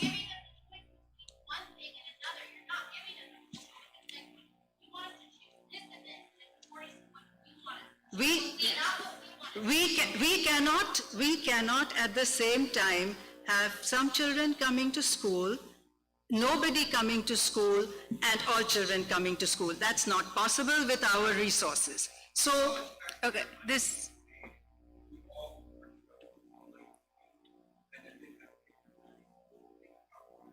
Yes, of course, we are very concerned with providing an education to everyone who's paying taxes. I'm sorry.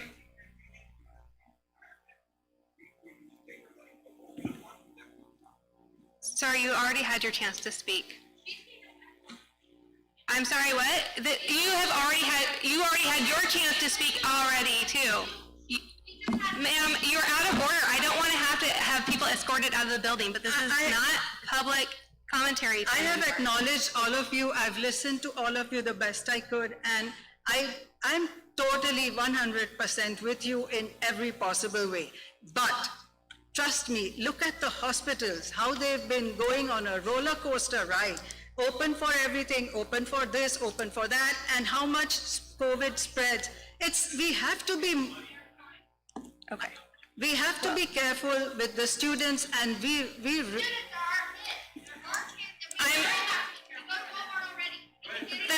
we on the board have kids in the school too. The discussion has stopped being productive, and I'm ready to call for the question. Yeah. There is a motion and a second on the floor. Yeah. So you're not going to ask your board if they have any last comments before you call for the question? Quickly, because we still have a full agenda to go through. All right, the last thing I just wanted to point out, I appreciate the fact that you sent one document with 51 citations, but Kathy and Archie, you've sent me nothing to look at. And so I have all kinds of anecdotal stories too, but I have spared everybody on this board those stories. But I will say, out of all the emails that I got from the community, it kind of boils down to this.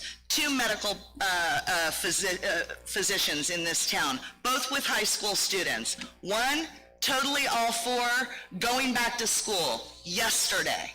The other one, distance learning is working, leave it alone, I like it the way it is. We can offer the option to do both, and we shouldn't have to put it out.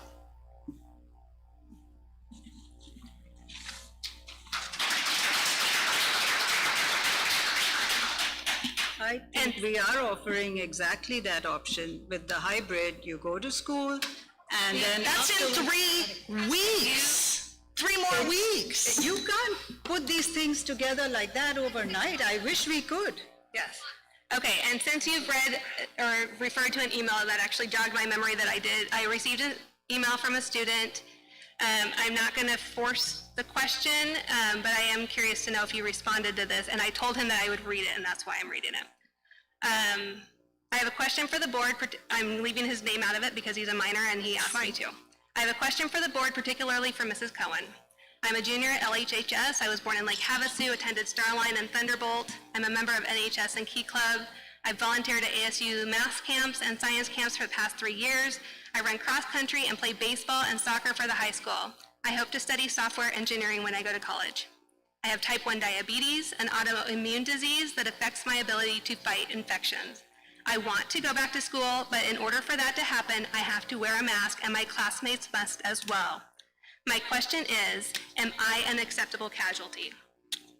And I'm wondering. Excuse me, that was a question for me, so I'd like to answer it. Yes. Of course, that is not what I meant. I'm so sorry that you have gone through our school system and that maybe you've witnessed, whether it's online, I've been shot a lot of those screenshots, that people would lead you to believe and not correct that thought process. That is not what I meant. But yes, you are at high risk and you would be one of the people that would stay home if you were concerned. And that's what we have to do. We isolate the 2% that are at high risk. You don't hold hostage the 98% that are gonna fight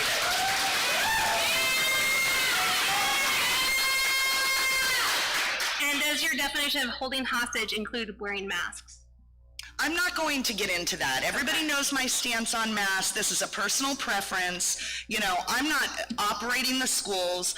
I can't even get you to open the schools. Do you think I'm gonna really get you to open them without masks? I think at this point, parents are willing to do whatever it's gonna take for their kids to not complain to them about considering suicide X number of times. So whatever it takes, we should probably get the schools open before that's the conversation that we're having. Okay, and to that end, there is a motion on the floor. Does anyone else have a closing remark? No, I repeat for a call for the question. Okay. Yes. Yes. No. Yes. We're on to our new business. Item 6.1 is the discussion and possible action on location of board meetings during COVID-19, and this is presented by Mrs. Cohen. I will ask you, would you still like to present this item in light of the fact that we have moved it for the evening? Well, we've only moved it for the evening, so yeah, I would still like to present it because, you know, sure. It's recommended the governing board approve a request to move all school board meetings to the Lake Havasu High School Performing Arts Center, which will currently allow us to accommodate 39 members of the public, excluding employed Lake Havasu Unified No. 1 staff, while complying with Governor Ducey's executive order commencing June 29th, 2020, mandating no more than 50-person gathering. Should Governor Ducey's executive order max person gathering mandate increase, this venue will allow our public attendance to increase accordingly. My rationale is, as our local control and liberties continue to be reduced, it's imperative this governing body make every accommodation possible to engage in person with our parent population. Parents have been prohibited from attending our school board meetings in person since our April 8th, 2020 special meeting. State communication is constantly changing, and families need to have an opportunity to ask clarifying questions. Every effort to dialogue in real time with parents, leadership, and board is truly the least this governing body can do while we make decisions that deeply impact the lives of our students and their families. And I will say that I appreciate you moving this particular meeting here. And I hope that everybody on this, every board member will vote unanimously for this. Do I have a motion on item 6.1? I so move. Second. Okay, discussion? I would like to hear, and I don't know, well, I'd like to know how much extra work it goes into moving it to this location. Did it seem prohibitive, or was it doable? It's a lot of work. It is a lot of work, I know. but it is not necessarily prohibitive to have the community here. The only thing we may need to discuss, and I can discuss this with Mr. Murray after, is to make sure that the community still has an opportunity to view this through streaming. We may need to consider upgrading some of our equipment, but again, that is not a cost prohibitive situation. I personally think it's very good to hear from the audience, and if we are practicing all the social distancing and as far as possible, and you know, the masks to some extent, I think it's a pretty good idea. I don't mind it either. I'm not very pleased with the interaction that's occurred at this meeting. I think it's not very polite. We did give designated public commentary time, and so going forward, I will ask, I know this is kind of a Dwight Schrute type of question to ask, but maybe we could have a sergeant of arms or someone to make sure that people do comply with politeness. It's not acceptable behavior to interrupt when someone else is speaking. If you want to be on the board, we just had 3 vacant seats. You could have run for one of them.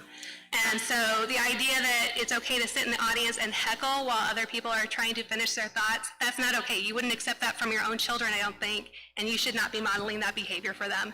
And so in the future, if we do have sort of a wide open public format like this, I would like to have a little bit more May I make a suggestion? politeness from the audience, voluntary politeness from the audience, and then also a way of enforcing. Well, maybe we wouldn't need to enforce it if it was great that, you know, we had people come up and make their statements, but the whole point was to engage in this conversation. So maybe in the future, if people have comments or questions or they want to engage in the topic, maybe they could come to the microphones and then it wouldn't be so disruptive. Right. But they had a chance to do that. We did that, and I did clearly lay out that it was time to speak at the microphone and then time for the board to discuss. I know, but once the board speaks, that's kind of the whole point of the action item, is there's clarifying questions. Like, people want to know specifically what you mean. And if they only get to speak at the beginning with their prepared statement because we've kept them out of our schools for how long, and then the topic comes up and we engage up here, and then they have more questions, well, when do they ask them? I think maybe they have to hold off till we finish talking, because really, we could make this an executive session and just go in and talk, you know, if we chose to. okay. Because that was not appropriate to be interrupted and heckled and. But if we had been in the boardroom, we would have engaged, because we always have. No, we don't engage. But that is out of order. I know that we have traditionally engaged at some points, but that is actually out of order. It's not supposed to happen like that. It's not supposed to be a back and forth with the audience. In formal meetings, that's not normally what happens, so. Well, if the item is on the agenda, as I recall, then as the board is speaking, then people come up. Terry, am I right? Yes. And if I may, Board President, this is your attorney, sorry to be speaking from behind you, to address our board member's question and to your comment, the board shall, the board, I apologize, the public has the right to attend, whether in person or in this pandemic, we've had to make some accommodations with video and or audio streaming. The open meeting laws do not provide a right for the public to comment or otherwise participate in the meeting. And this district, this board and prior boards have allowed the public to participate, both through a call to the public and comments on agenda items. However, I would remind the board that if moving forward it is problematic or uncomfortable, or if we're not able to comply with order, and if we're veering off topic and possibly running afoul of the open meeting laws, then perhaps that needs to be looked at and addressed. It is a privilege and not a right. Thank you. So there you are. I mean, that's cleared up, and certainly, yes, it would be nice if we can have everyone who wants to come, as long as we do it with the COVID guidelines and things like that. Yes, that's my opinion.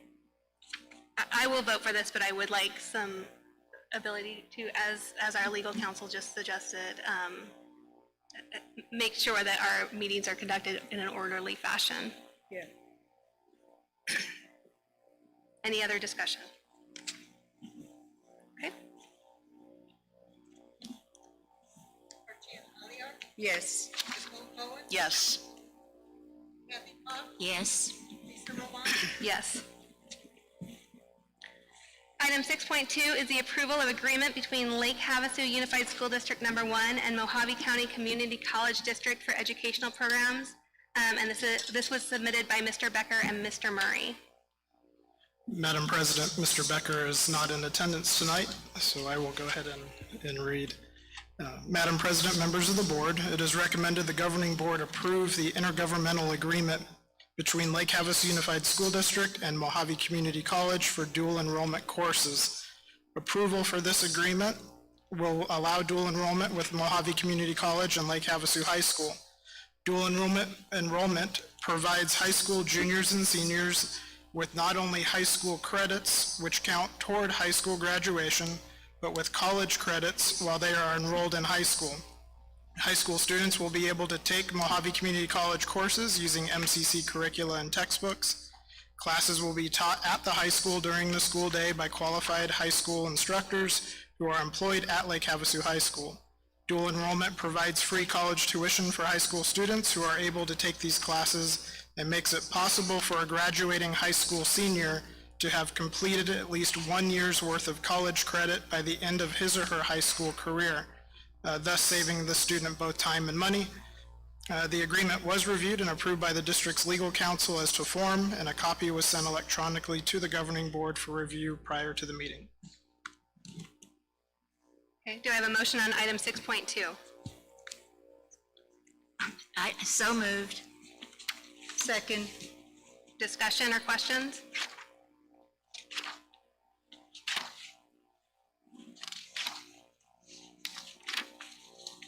Hearing none, we'll go to a vote. No. Yes. Yes.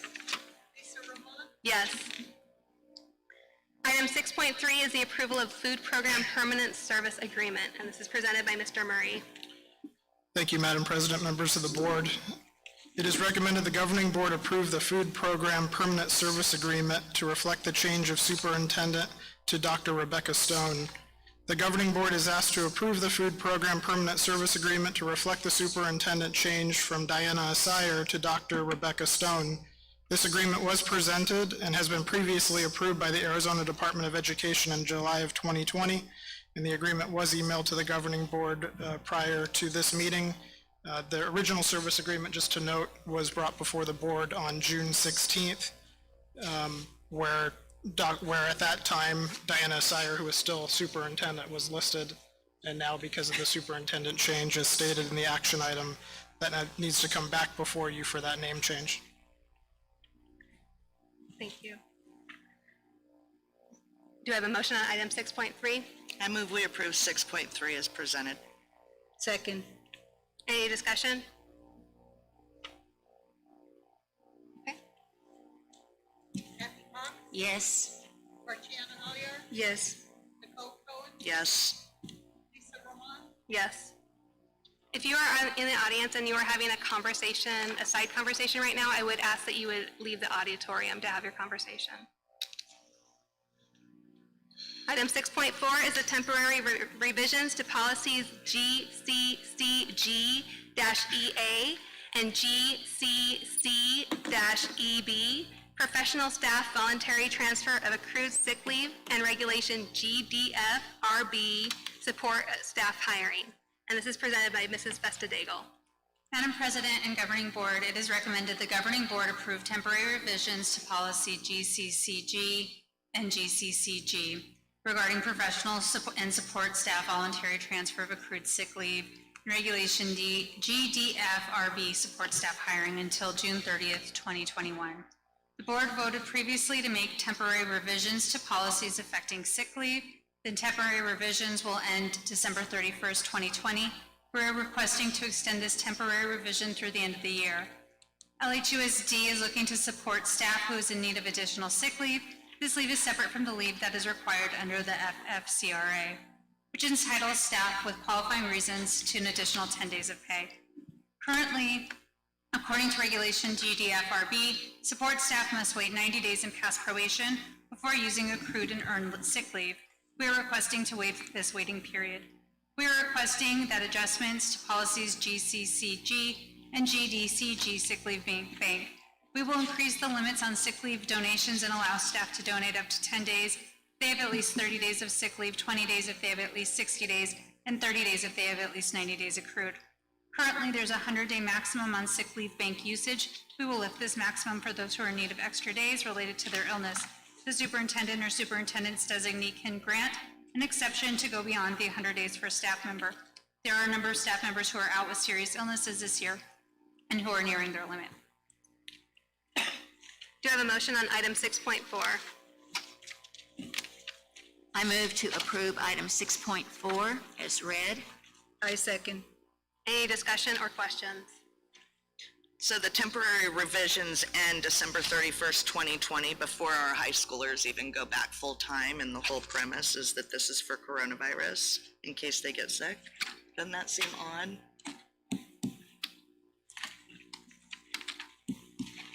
This would be a policy that's district-wide, not just for high school teachers. Well, I understand that it's district-wide, but I'm just saying, you know, here we've got a date, and the date ends before we fully go back to school based on the plan that you all just voted for. It And just so seems- remember, this isn't necessarily just coronavirus. This is looking at people with serious medical issues. And so, so a teacher with cancer may not be able to come back to the classroom where they would have in previous years. And so this is something that, being that we are looking at going back to opening schools, are important, we feel is important to protect staff. I know. This is a good policy. This does I'm not lots saying, of good things. I'm just asking, I'm questioning the date, and we're talking about the Family First coronavirus, and I appreciate the additional information, but, you know, it seems that we are always talking about staff, and I know we have to have staff here, otherwise we don't have schools, but it works the other way around too, and anyways. Well, it's always good to have a policy in place. I know. Before something happens, rather than have something happen and then it's very difficult to have a fair policy. It needs to be set up I know, front. and we've been talking about this for a long time, and I appreciate the effort that's been made on it. It's just, I guess it's the timing of it, it's very frustrating. I understand. It's very standard for a contract or a policy to be ended at the end of a year. December 31st is a very standard date to end things. I understand that. Okay. And I'm sure we might choose to extend it or not. The previous vote was to have this end on December 31st. This request is to extend that to June 30th of next. Yes. Okay, that's what I see. I couldn't hear, I'm sorry. Extends it to June 30th. June 30th? June 30th, 2021. Correct. The previous vote was to change this temporarily until December 31st. The request today is to extend that to June 30th. Did I miss that update? Yeah. That was at the top of the recommendation. It says it right there, yeah. Yeah, sorry. I did miss it. That's it. Any other further discussion?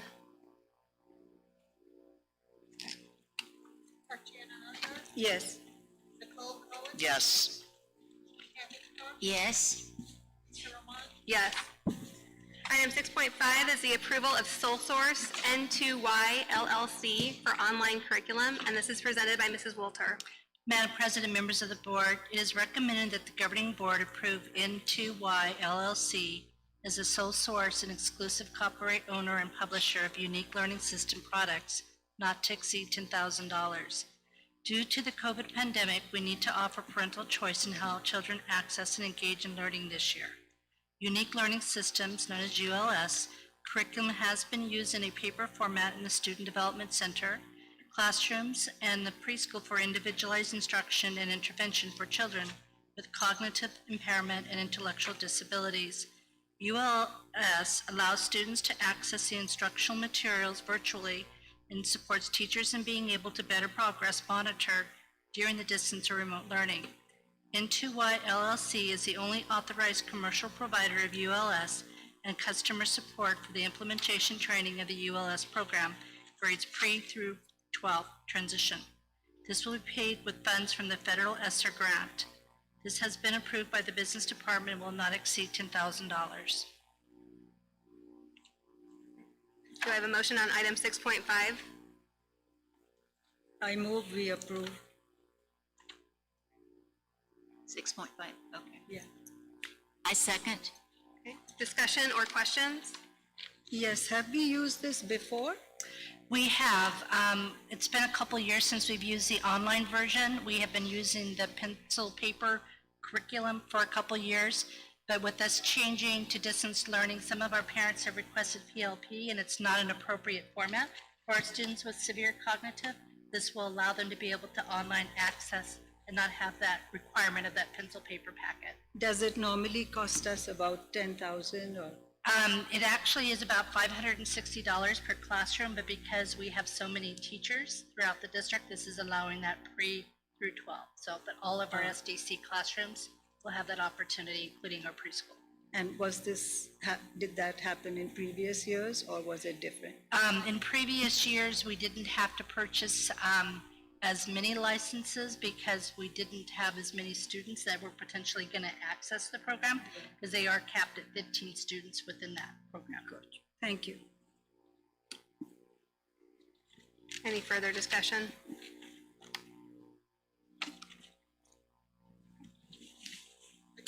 Yes. Yes. Yes. Yes. Item 6.6 is the approval of renewal of C's Education Incorporated Arizona School Medicaid Direct Service Agreement for the year 2020 through 21, and this is also presented by Mrs. Wolter. Madam President, members of the board, it is recommended that the governing board approve the renewal of the amended Arizona School Medicaid Direct Service Agreement for C's Education Incorporated for Medicaid in the public schools billing services. The agreement is attached to its revised contract for the 2021 school year. The district participates in Medicaid in the public school program, and this agreement is for the monthly billing of direct services that are reimbursable to the district. The district has chosen to bill at a reduced rate to lessen risk of payback to access at the end of each annual cost data reporting cycle. It takes about 2 years to complete. C's Education has the SAVE contract renewed on June 23, 2020, under the RFP 126625. The contract may be extended for an additional 4 years. This agreement has been reviewed by legal and purchasing. Do I have a motion on item 6.6? I move we approve 6.6 as presented. I second. Any discussion or questions? I have a question. I used to know the answer to this. So we get some income from Medicaid, and I know the nurses are responsible for keeping up with the kids. Is that still correct? Yes, the medical providers that we have, our occupational therapists, physical therapists, speech, are all eligible to bill for students who have IEPs. The addition, our nursing services for students that have IEPs that require medical services can be reimbursable. It's a very small part, but it does add up. Transportation for those students who are receiving those direct services, and then also with our students that require more intense personal care support, our educational support system aides that help with those personal care can be reimbursable as well. So while it's not really what we would call a lot of money, it really is significant in that we can provide more services to students who need them. Because we have that money, it gives us that money. Correct. We've used these funds over the years. In previous years, we've actually purchased a special education bus. It's taken us a while to collect those dollars, but we've done that. But we also are allowed to use that again to support our programs, and very often we need capital equipment, and our federal grant is limited on how we can use that grant for that capital equipment. So any kind of adaptive physical equipment can be purchased and used in addition to any support direct services as well.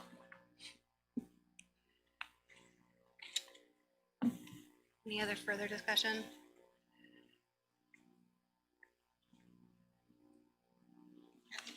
Yes.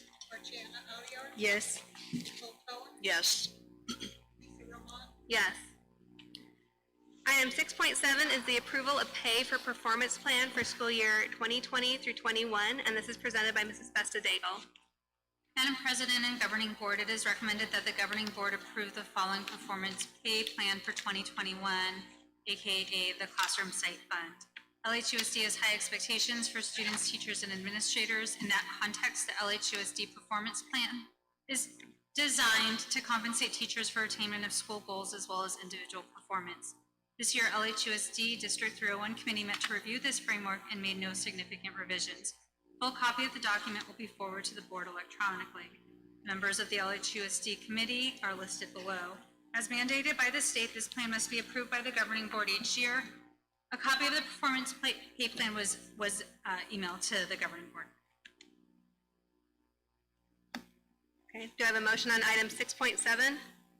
I move that we postpone 6.7 until all of our kids are back in school full-time.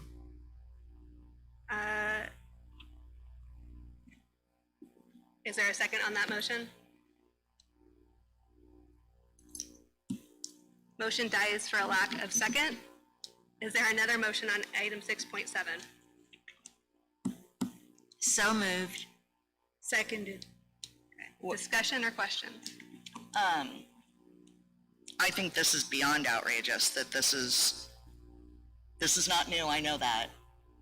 But in light of the conversation that we just had, there is no way we should be approving any pay for performance, period, end of story, until we have got our other issues worked out.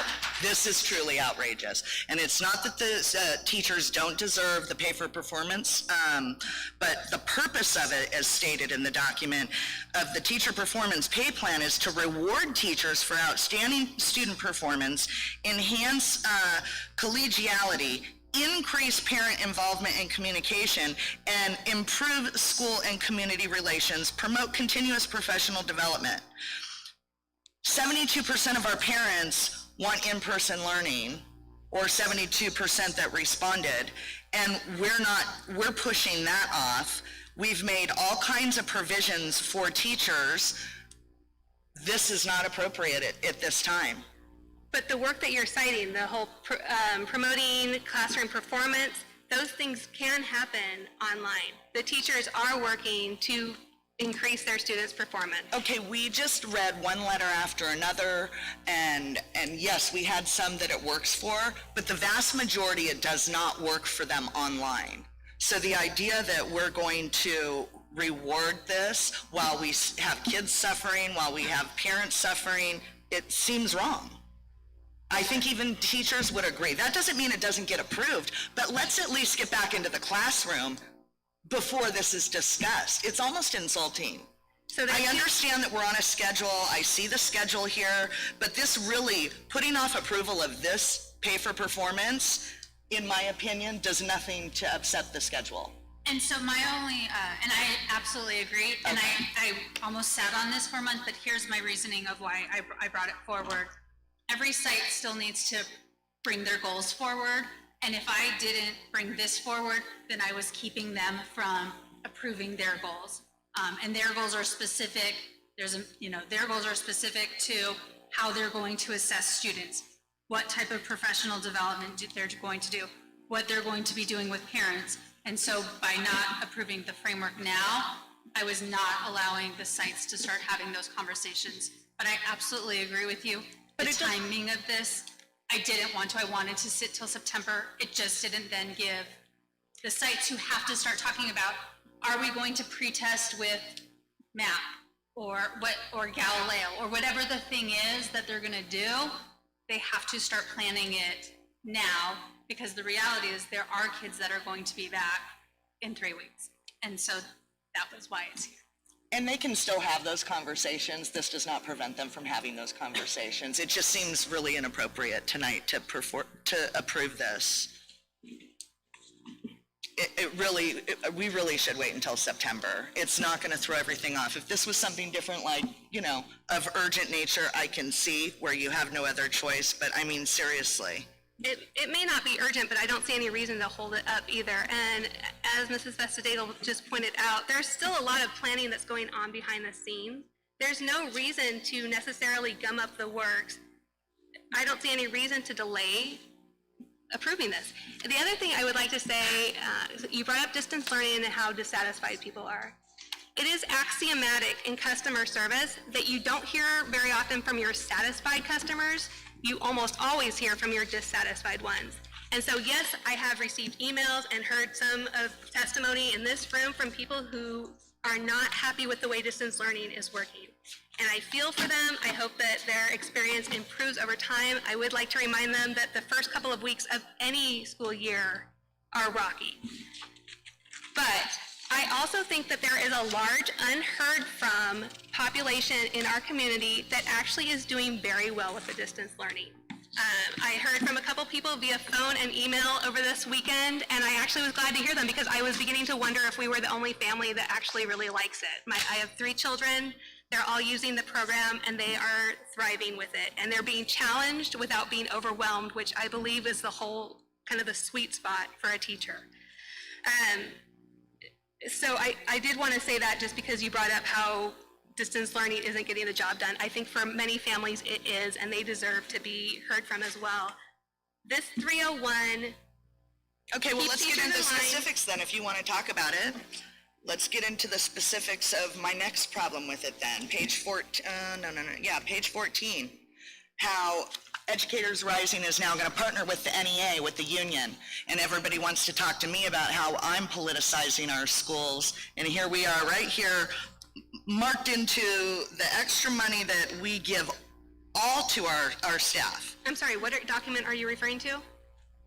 What page? The pay for performance document. Yes, but you referred to page 14? Yeah, I printed the whole action item. Okay. It was sent to all of us. So page 14 is Educators Rising, which is our students that are learning how to be teachers.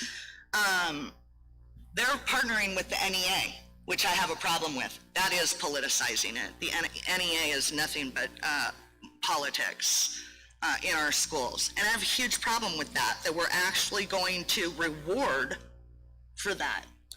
And so, I'm not going to argue unions, but this is for teachers having high school students come into their class, so much like student teaching would be college students. This is for having high school students come into a class at Starline, Smoke Tree, Thunderbolt, because that is work. And so when we're asking teachers to take in students to help them learn how to teach, that part, whatever issues there are with NEA or any other union, that part isn't necessarily politicizing. It's just about helping others learn how to be a teacher. I understand that, but it's still a partnership and it's still a problem because it's still indoctrinating our children into one thought process.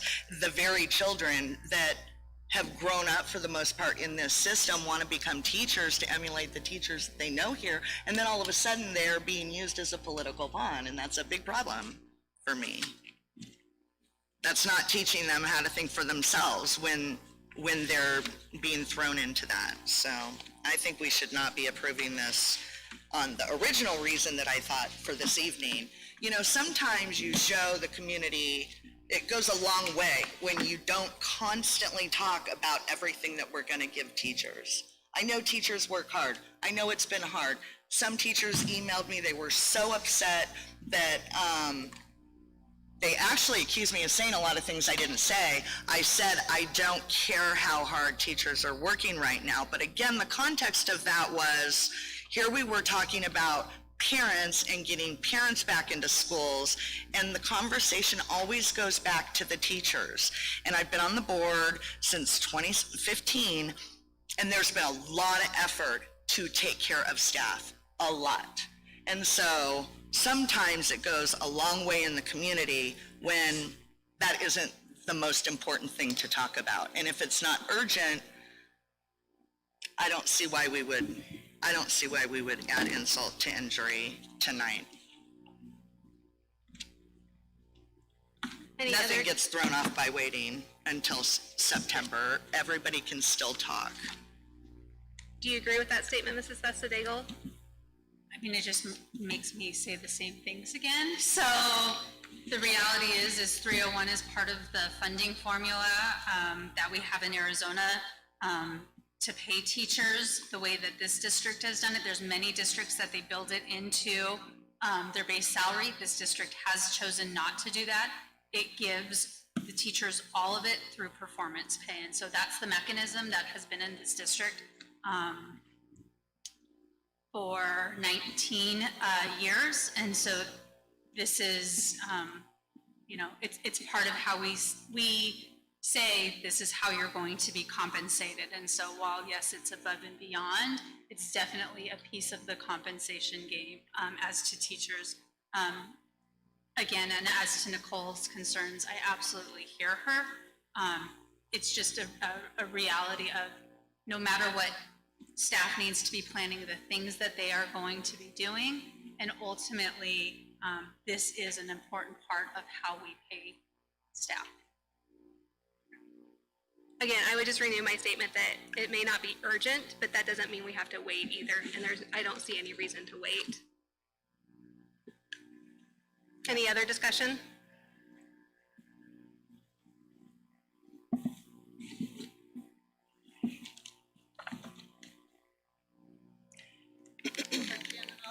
Yes. No. Yes. Yes. Item 6.8 is the approval of qualified evaluators for the 2020-2021 school year, and this is also presented by Mrs. Vestadagel. Madam President and Governing Board, it is recommended that the Governing Board approve the following administrators and certified staff as qualified evaluators for the 2021 school year. Their names are listed below. The above individuals have received the necessary training as required by ARS 15537 and are delegated the authority to issue written preliminary notices of inadequacy of classroom performance. Do you have a motion on item 6.8? So moved. Second. Any discussion or questions?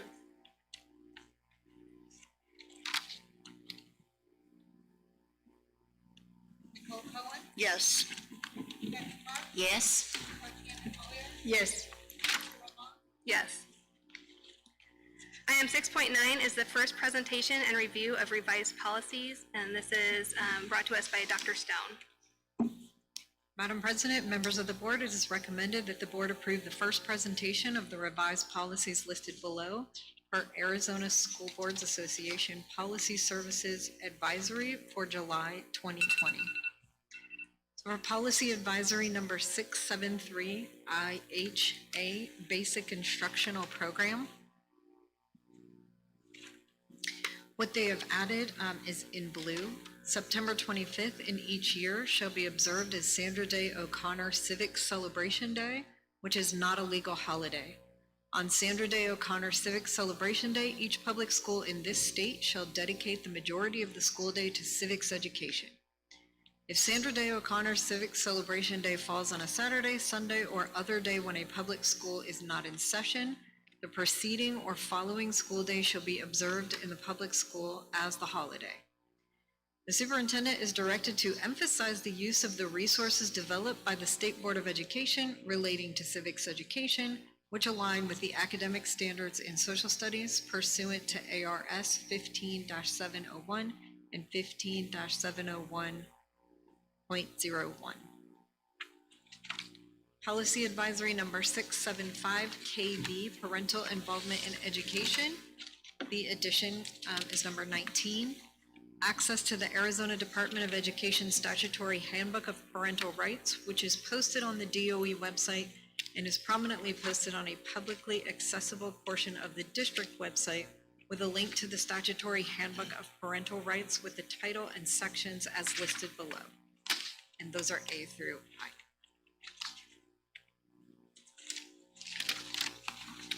Do I have a motion on item 6.9? So moved. Second. I have a question, Dr. Stone. Where did this originate? Was it the legislature, the Arizona School Board Association? How did this come to us? The Civics Day? This item, agenda item. Oh, these come from Arizona School Board Policy Services. Okay, and do you know why they came up with these? I think the important part of the parental involvement education is that what is listed on DOE, parents don't always know that they can go there to find things, so they want that prominently displayed on everyone's district website so that parents have easy access to that. In terms of Sandra Day O'Connor holiday, I do not know. I would assume that came from some sort of legislator. Well, I mean, I'm very excited.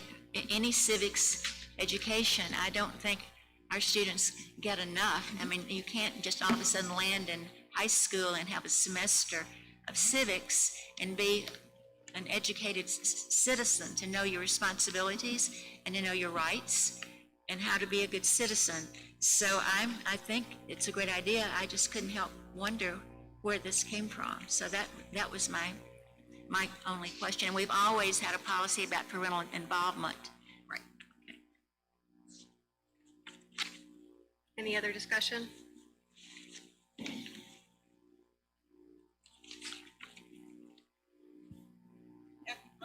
Yes. Yes. Yes. Yes. Item 6.10 is the approval of vouchers, student activity funds, and auxiliary funds, and it's presented by Mr. Murray. Thank you, Madam President, members of the board. It's recommended that the board approve vouchers for July of 2020, and it's also to note that vouchers for June of 2020 will come to the board at a later meeting. We're in the process of closing out the fiscal year of 2020, and we are in the encumbrance period at this point where we're paying invoices from vendors for services or products that were given us before July 1 or in the last fiscal year. So that encumbrance period ends in just a few days, ends at the end of the month. It's also recommended the board approve student activity funds for K through 12 and auxiliary funds for both for June of 2020. Do I have a motion on item 6.10? I move we approve 6.10 as presented. Second? Discussion?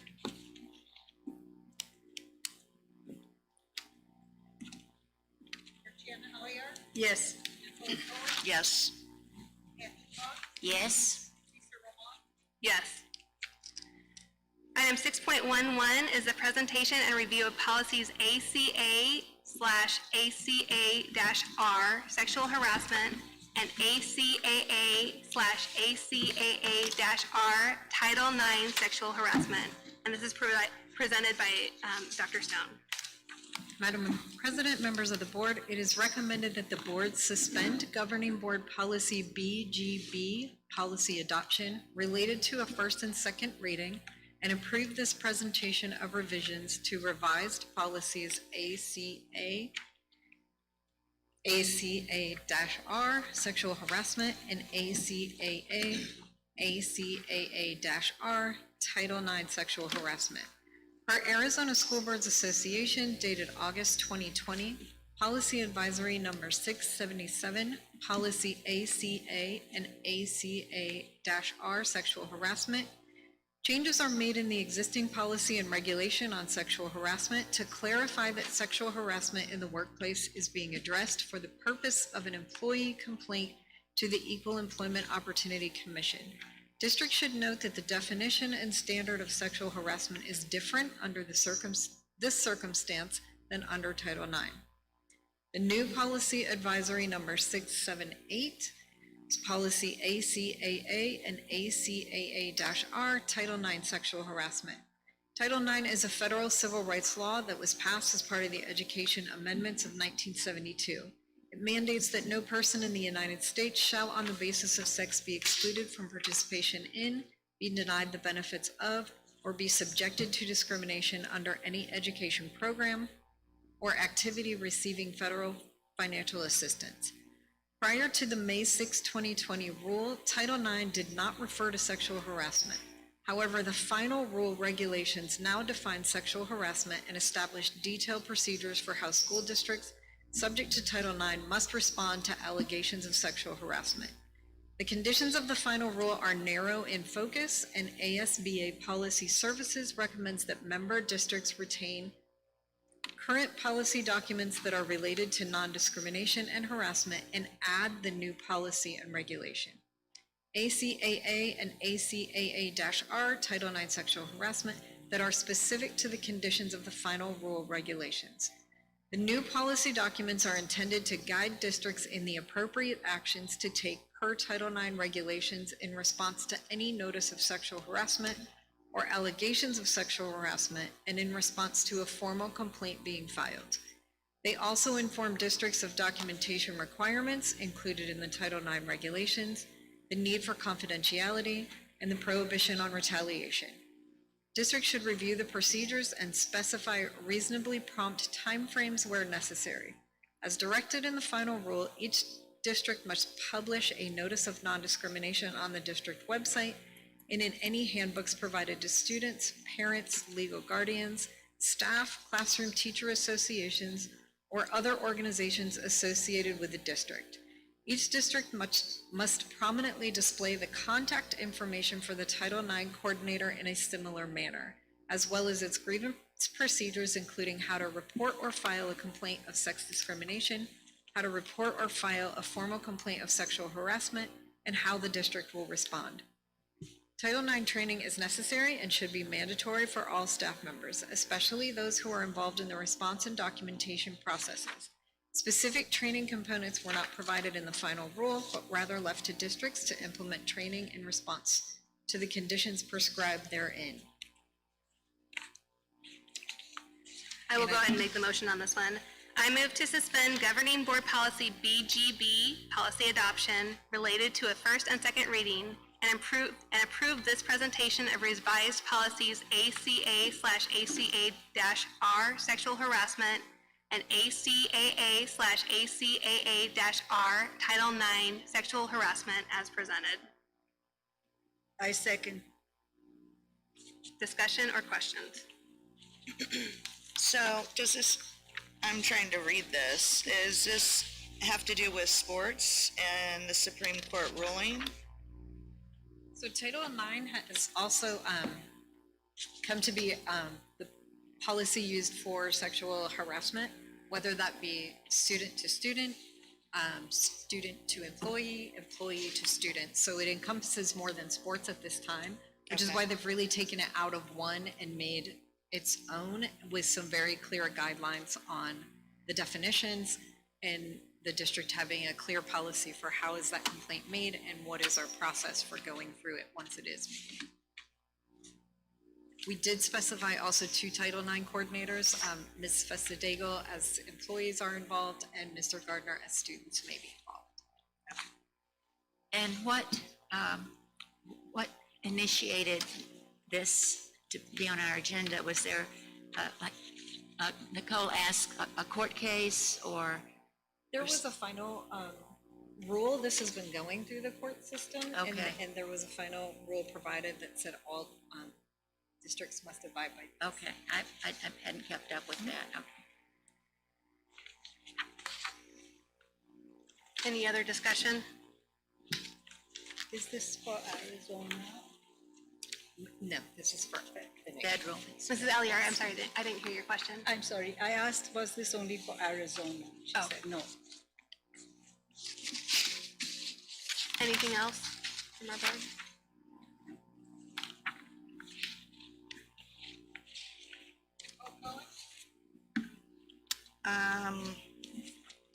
I don't know, because I haven't read it. Well, we'll need a second reading. I know. I'll say no. No, we're waiving that, aren't we? That's the whole purpose. We have to have two readings on this, I think. Is that We correct? did ask to waive that. That's So we what can the put it in whole place. agenda Oh, we is. can. Item Yes, all right. is. Sorry, I missed that too. So your vote is no, though? Yes. No. Nicole isn't, I'm sorry, Mrs. Cohen is a no. Yes. Yes. Yes. For informational items, anything from our superintendent? I don't have any specific informational items. I would just like to thank the participation from the community and for all those who have reached out to be willing to meet with me or talk with me by phone, whether that be staff or community members. And I do want to say wholeheartedly that I appreciate those students who did talk with us this evening. Do you have an informational item? No, I would like to make a comment though. Okay. Is it informational? No. Okay, I'm sorry. I wanted to give a shout out to some staff members. Okay, we'll call that informational. Go for it. Okay. I want to give several shout outs. The first one is to our parapros who yesterday, when we started the in-school program back, for students who need help with childcare, parents who need help with childcare and other situations, the parapros stepped up. Teachers are not available because they're teaching. And so the parapros stepped in and they took those classes. And I think it's just remarkable. And I want to thank them and I want to give them a big shout out. I also want to do the same for the teachers with the planning that they've done with these distance learning lessons. I have had the opportunity now to watch Algebra 3-4 at the high school. That's Mr. Olson. An Earth Science lesson by Mrs. Hayes. I've seen several art lessons, but I'm sorry, I didn't know who the teacher was, and I'd like to give her a shout out. And I'm waiting for Melissa Waller to send her mine. Melissa Waller, she says she's going to send me one. And then Mrs. Nowakowski, are you still here? Anyway, and she sent me a 6th grade lesson. And they're just all amazing, and I couldn't do it if I was on the classroom. So anything people can do that I can't do, I'm always very, very impressed. And then also to parents who showed up at all of our 8 schools yesterday, they read the guidelines, they brought their kids in, they were masked, they followed the guidelines for letting their kids out of cars. As far as I've heard, it was just very orderly, and it's really, I just really appreciate the attitude on the parents' part. And then the last shout out is to Dr. Stone and the task force that she chaired a task force back, was it March? In March, all staff members, there were 2 subcommittees, and they tried to anticipate everything. They started planning, and then everything there was in the plan. But then it was wait. What is the governor going to do as far as funding? Can we possibly have nurses in every school? Because we didn't. But everything depended on funding. Everything depended on the governor's executive orders.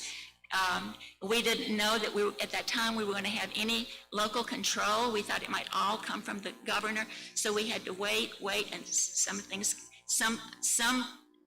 rules came out a little at a time, and then we had to wait for more and more and more. So finally, Ms. Cox, I would ask you to wrap it up. Okay, so anyway, I really appreciate what the task force has done, and Dr. Stone, your leadership. Thank you. I have one informational item to read. It's on a more somber note, but as many of you know, John Masden has been unable to attend our meeting since his accident in May. The Mojave County School Superintendent Mike Feil has classified his absence as a discretionary vacancy, which means that Mr. Masden's seat on our governing board belongs to him until his term expires in January. We continue to wish Mr. Masden well during his recovery. Amen. Anything else informational from our board? Okay. Do we have any call to the public that came in? No. Okay. Communications, I don't think there's anyone from the press. Is there? No. All right. Board suggestions for future agenda items? All right. And then do I have a motion to adjourn? So moved. Seconded. Yes. Yes.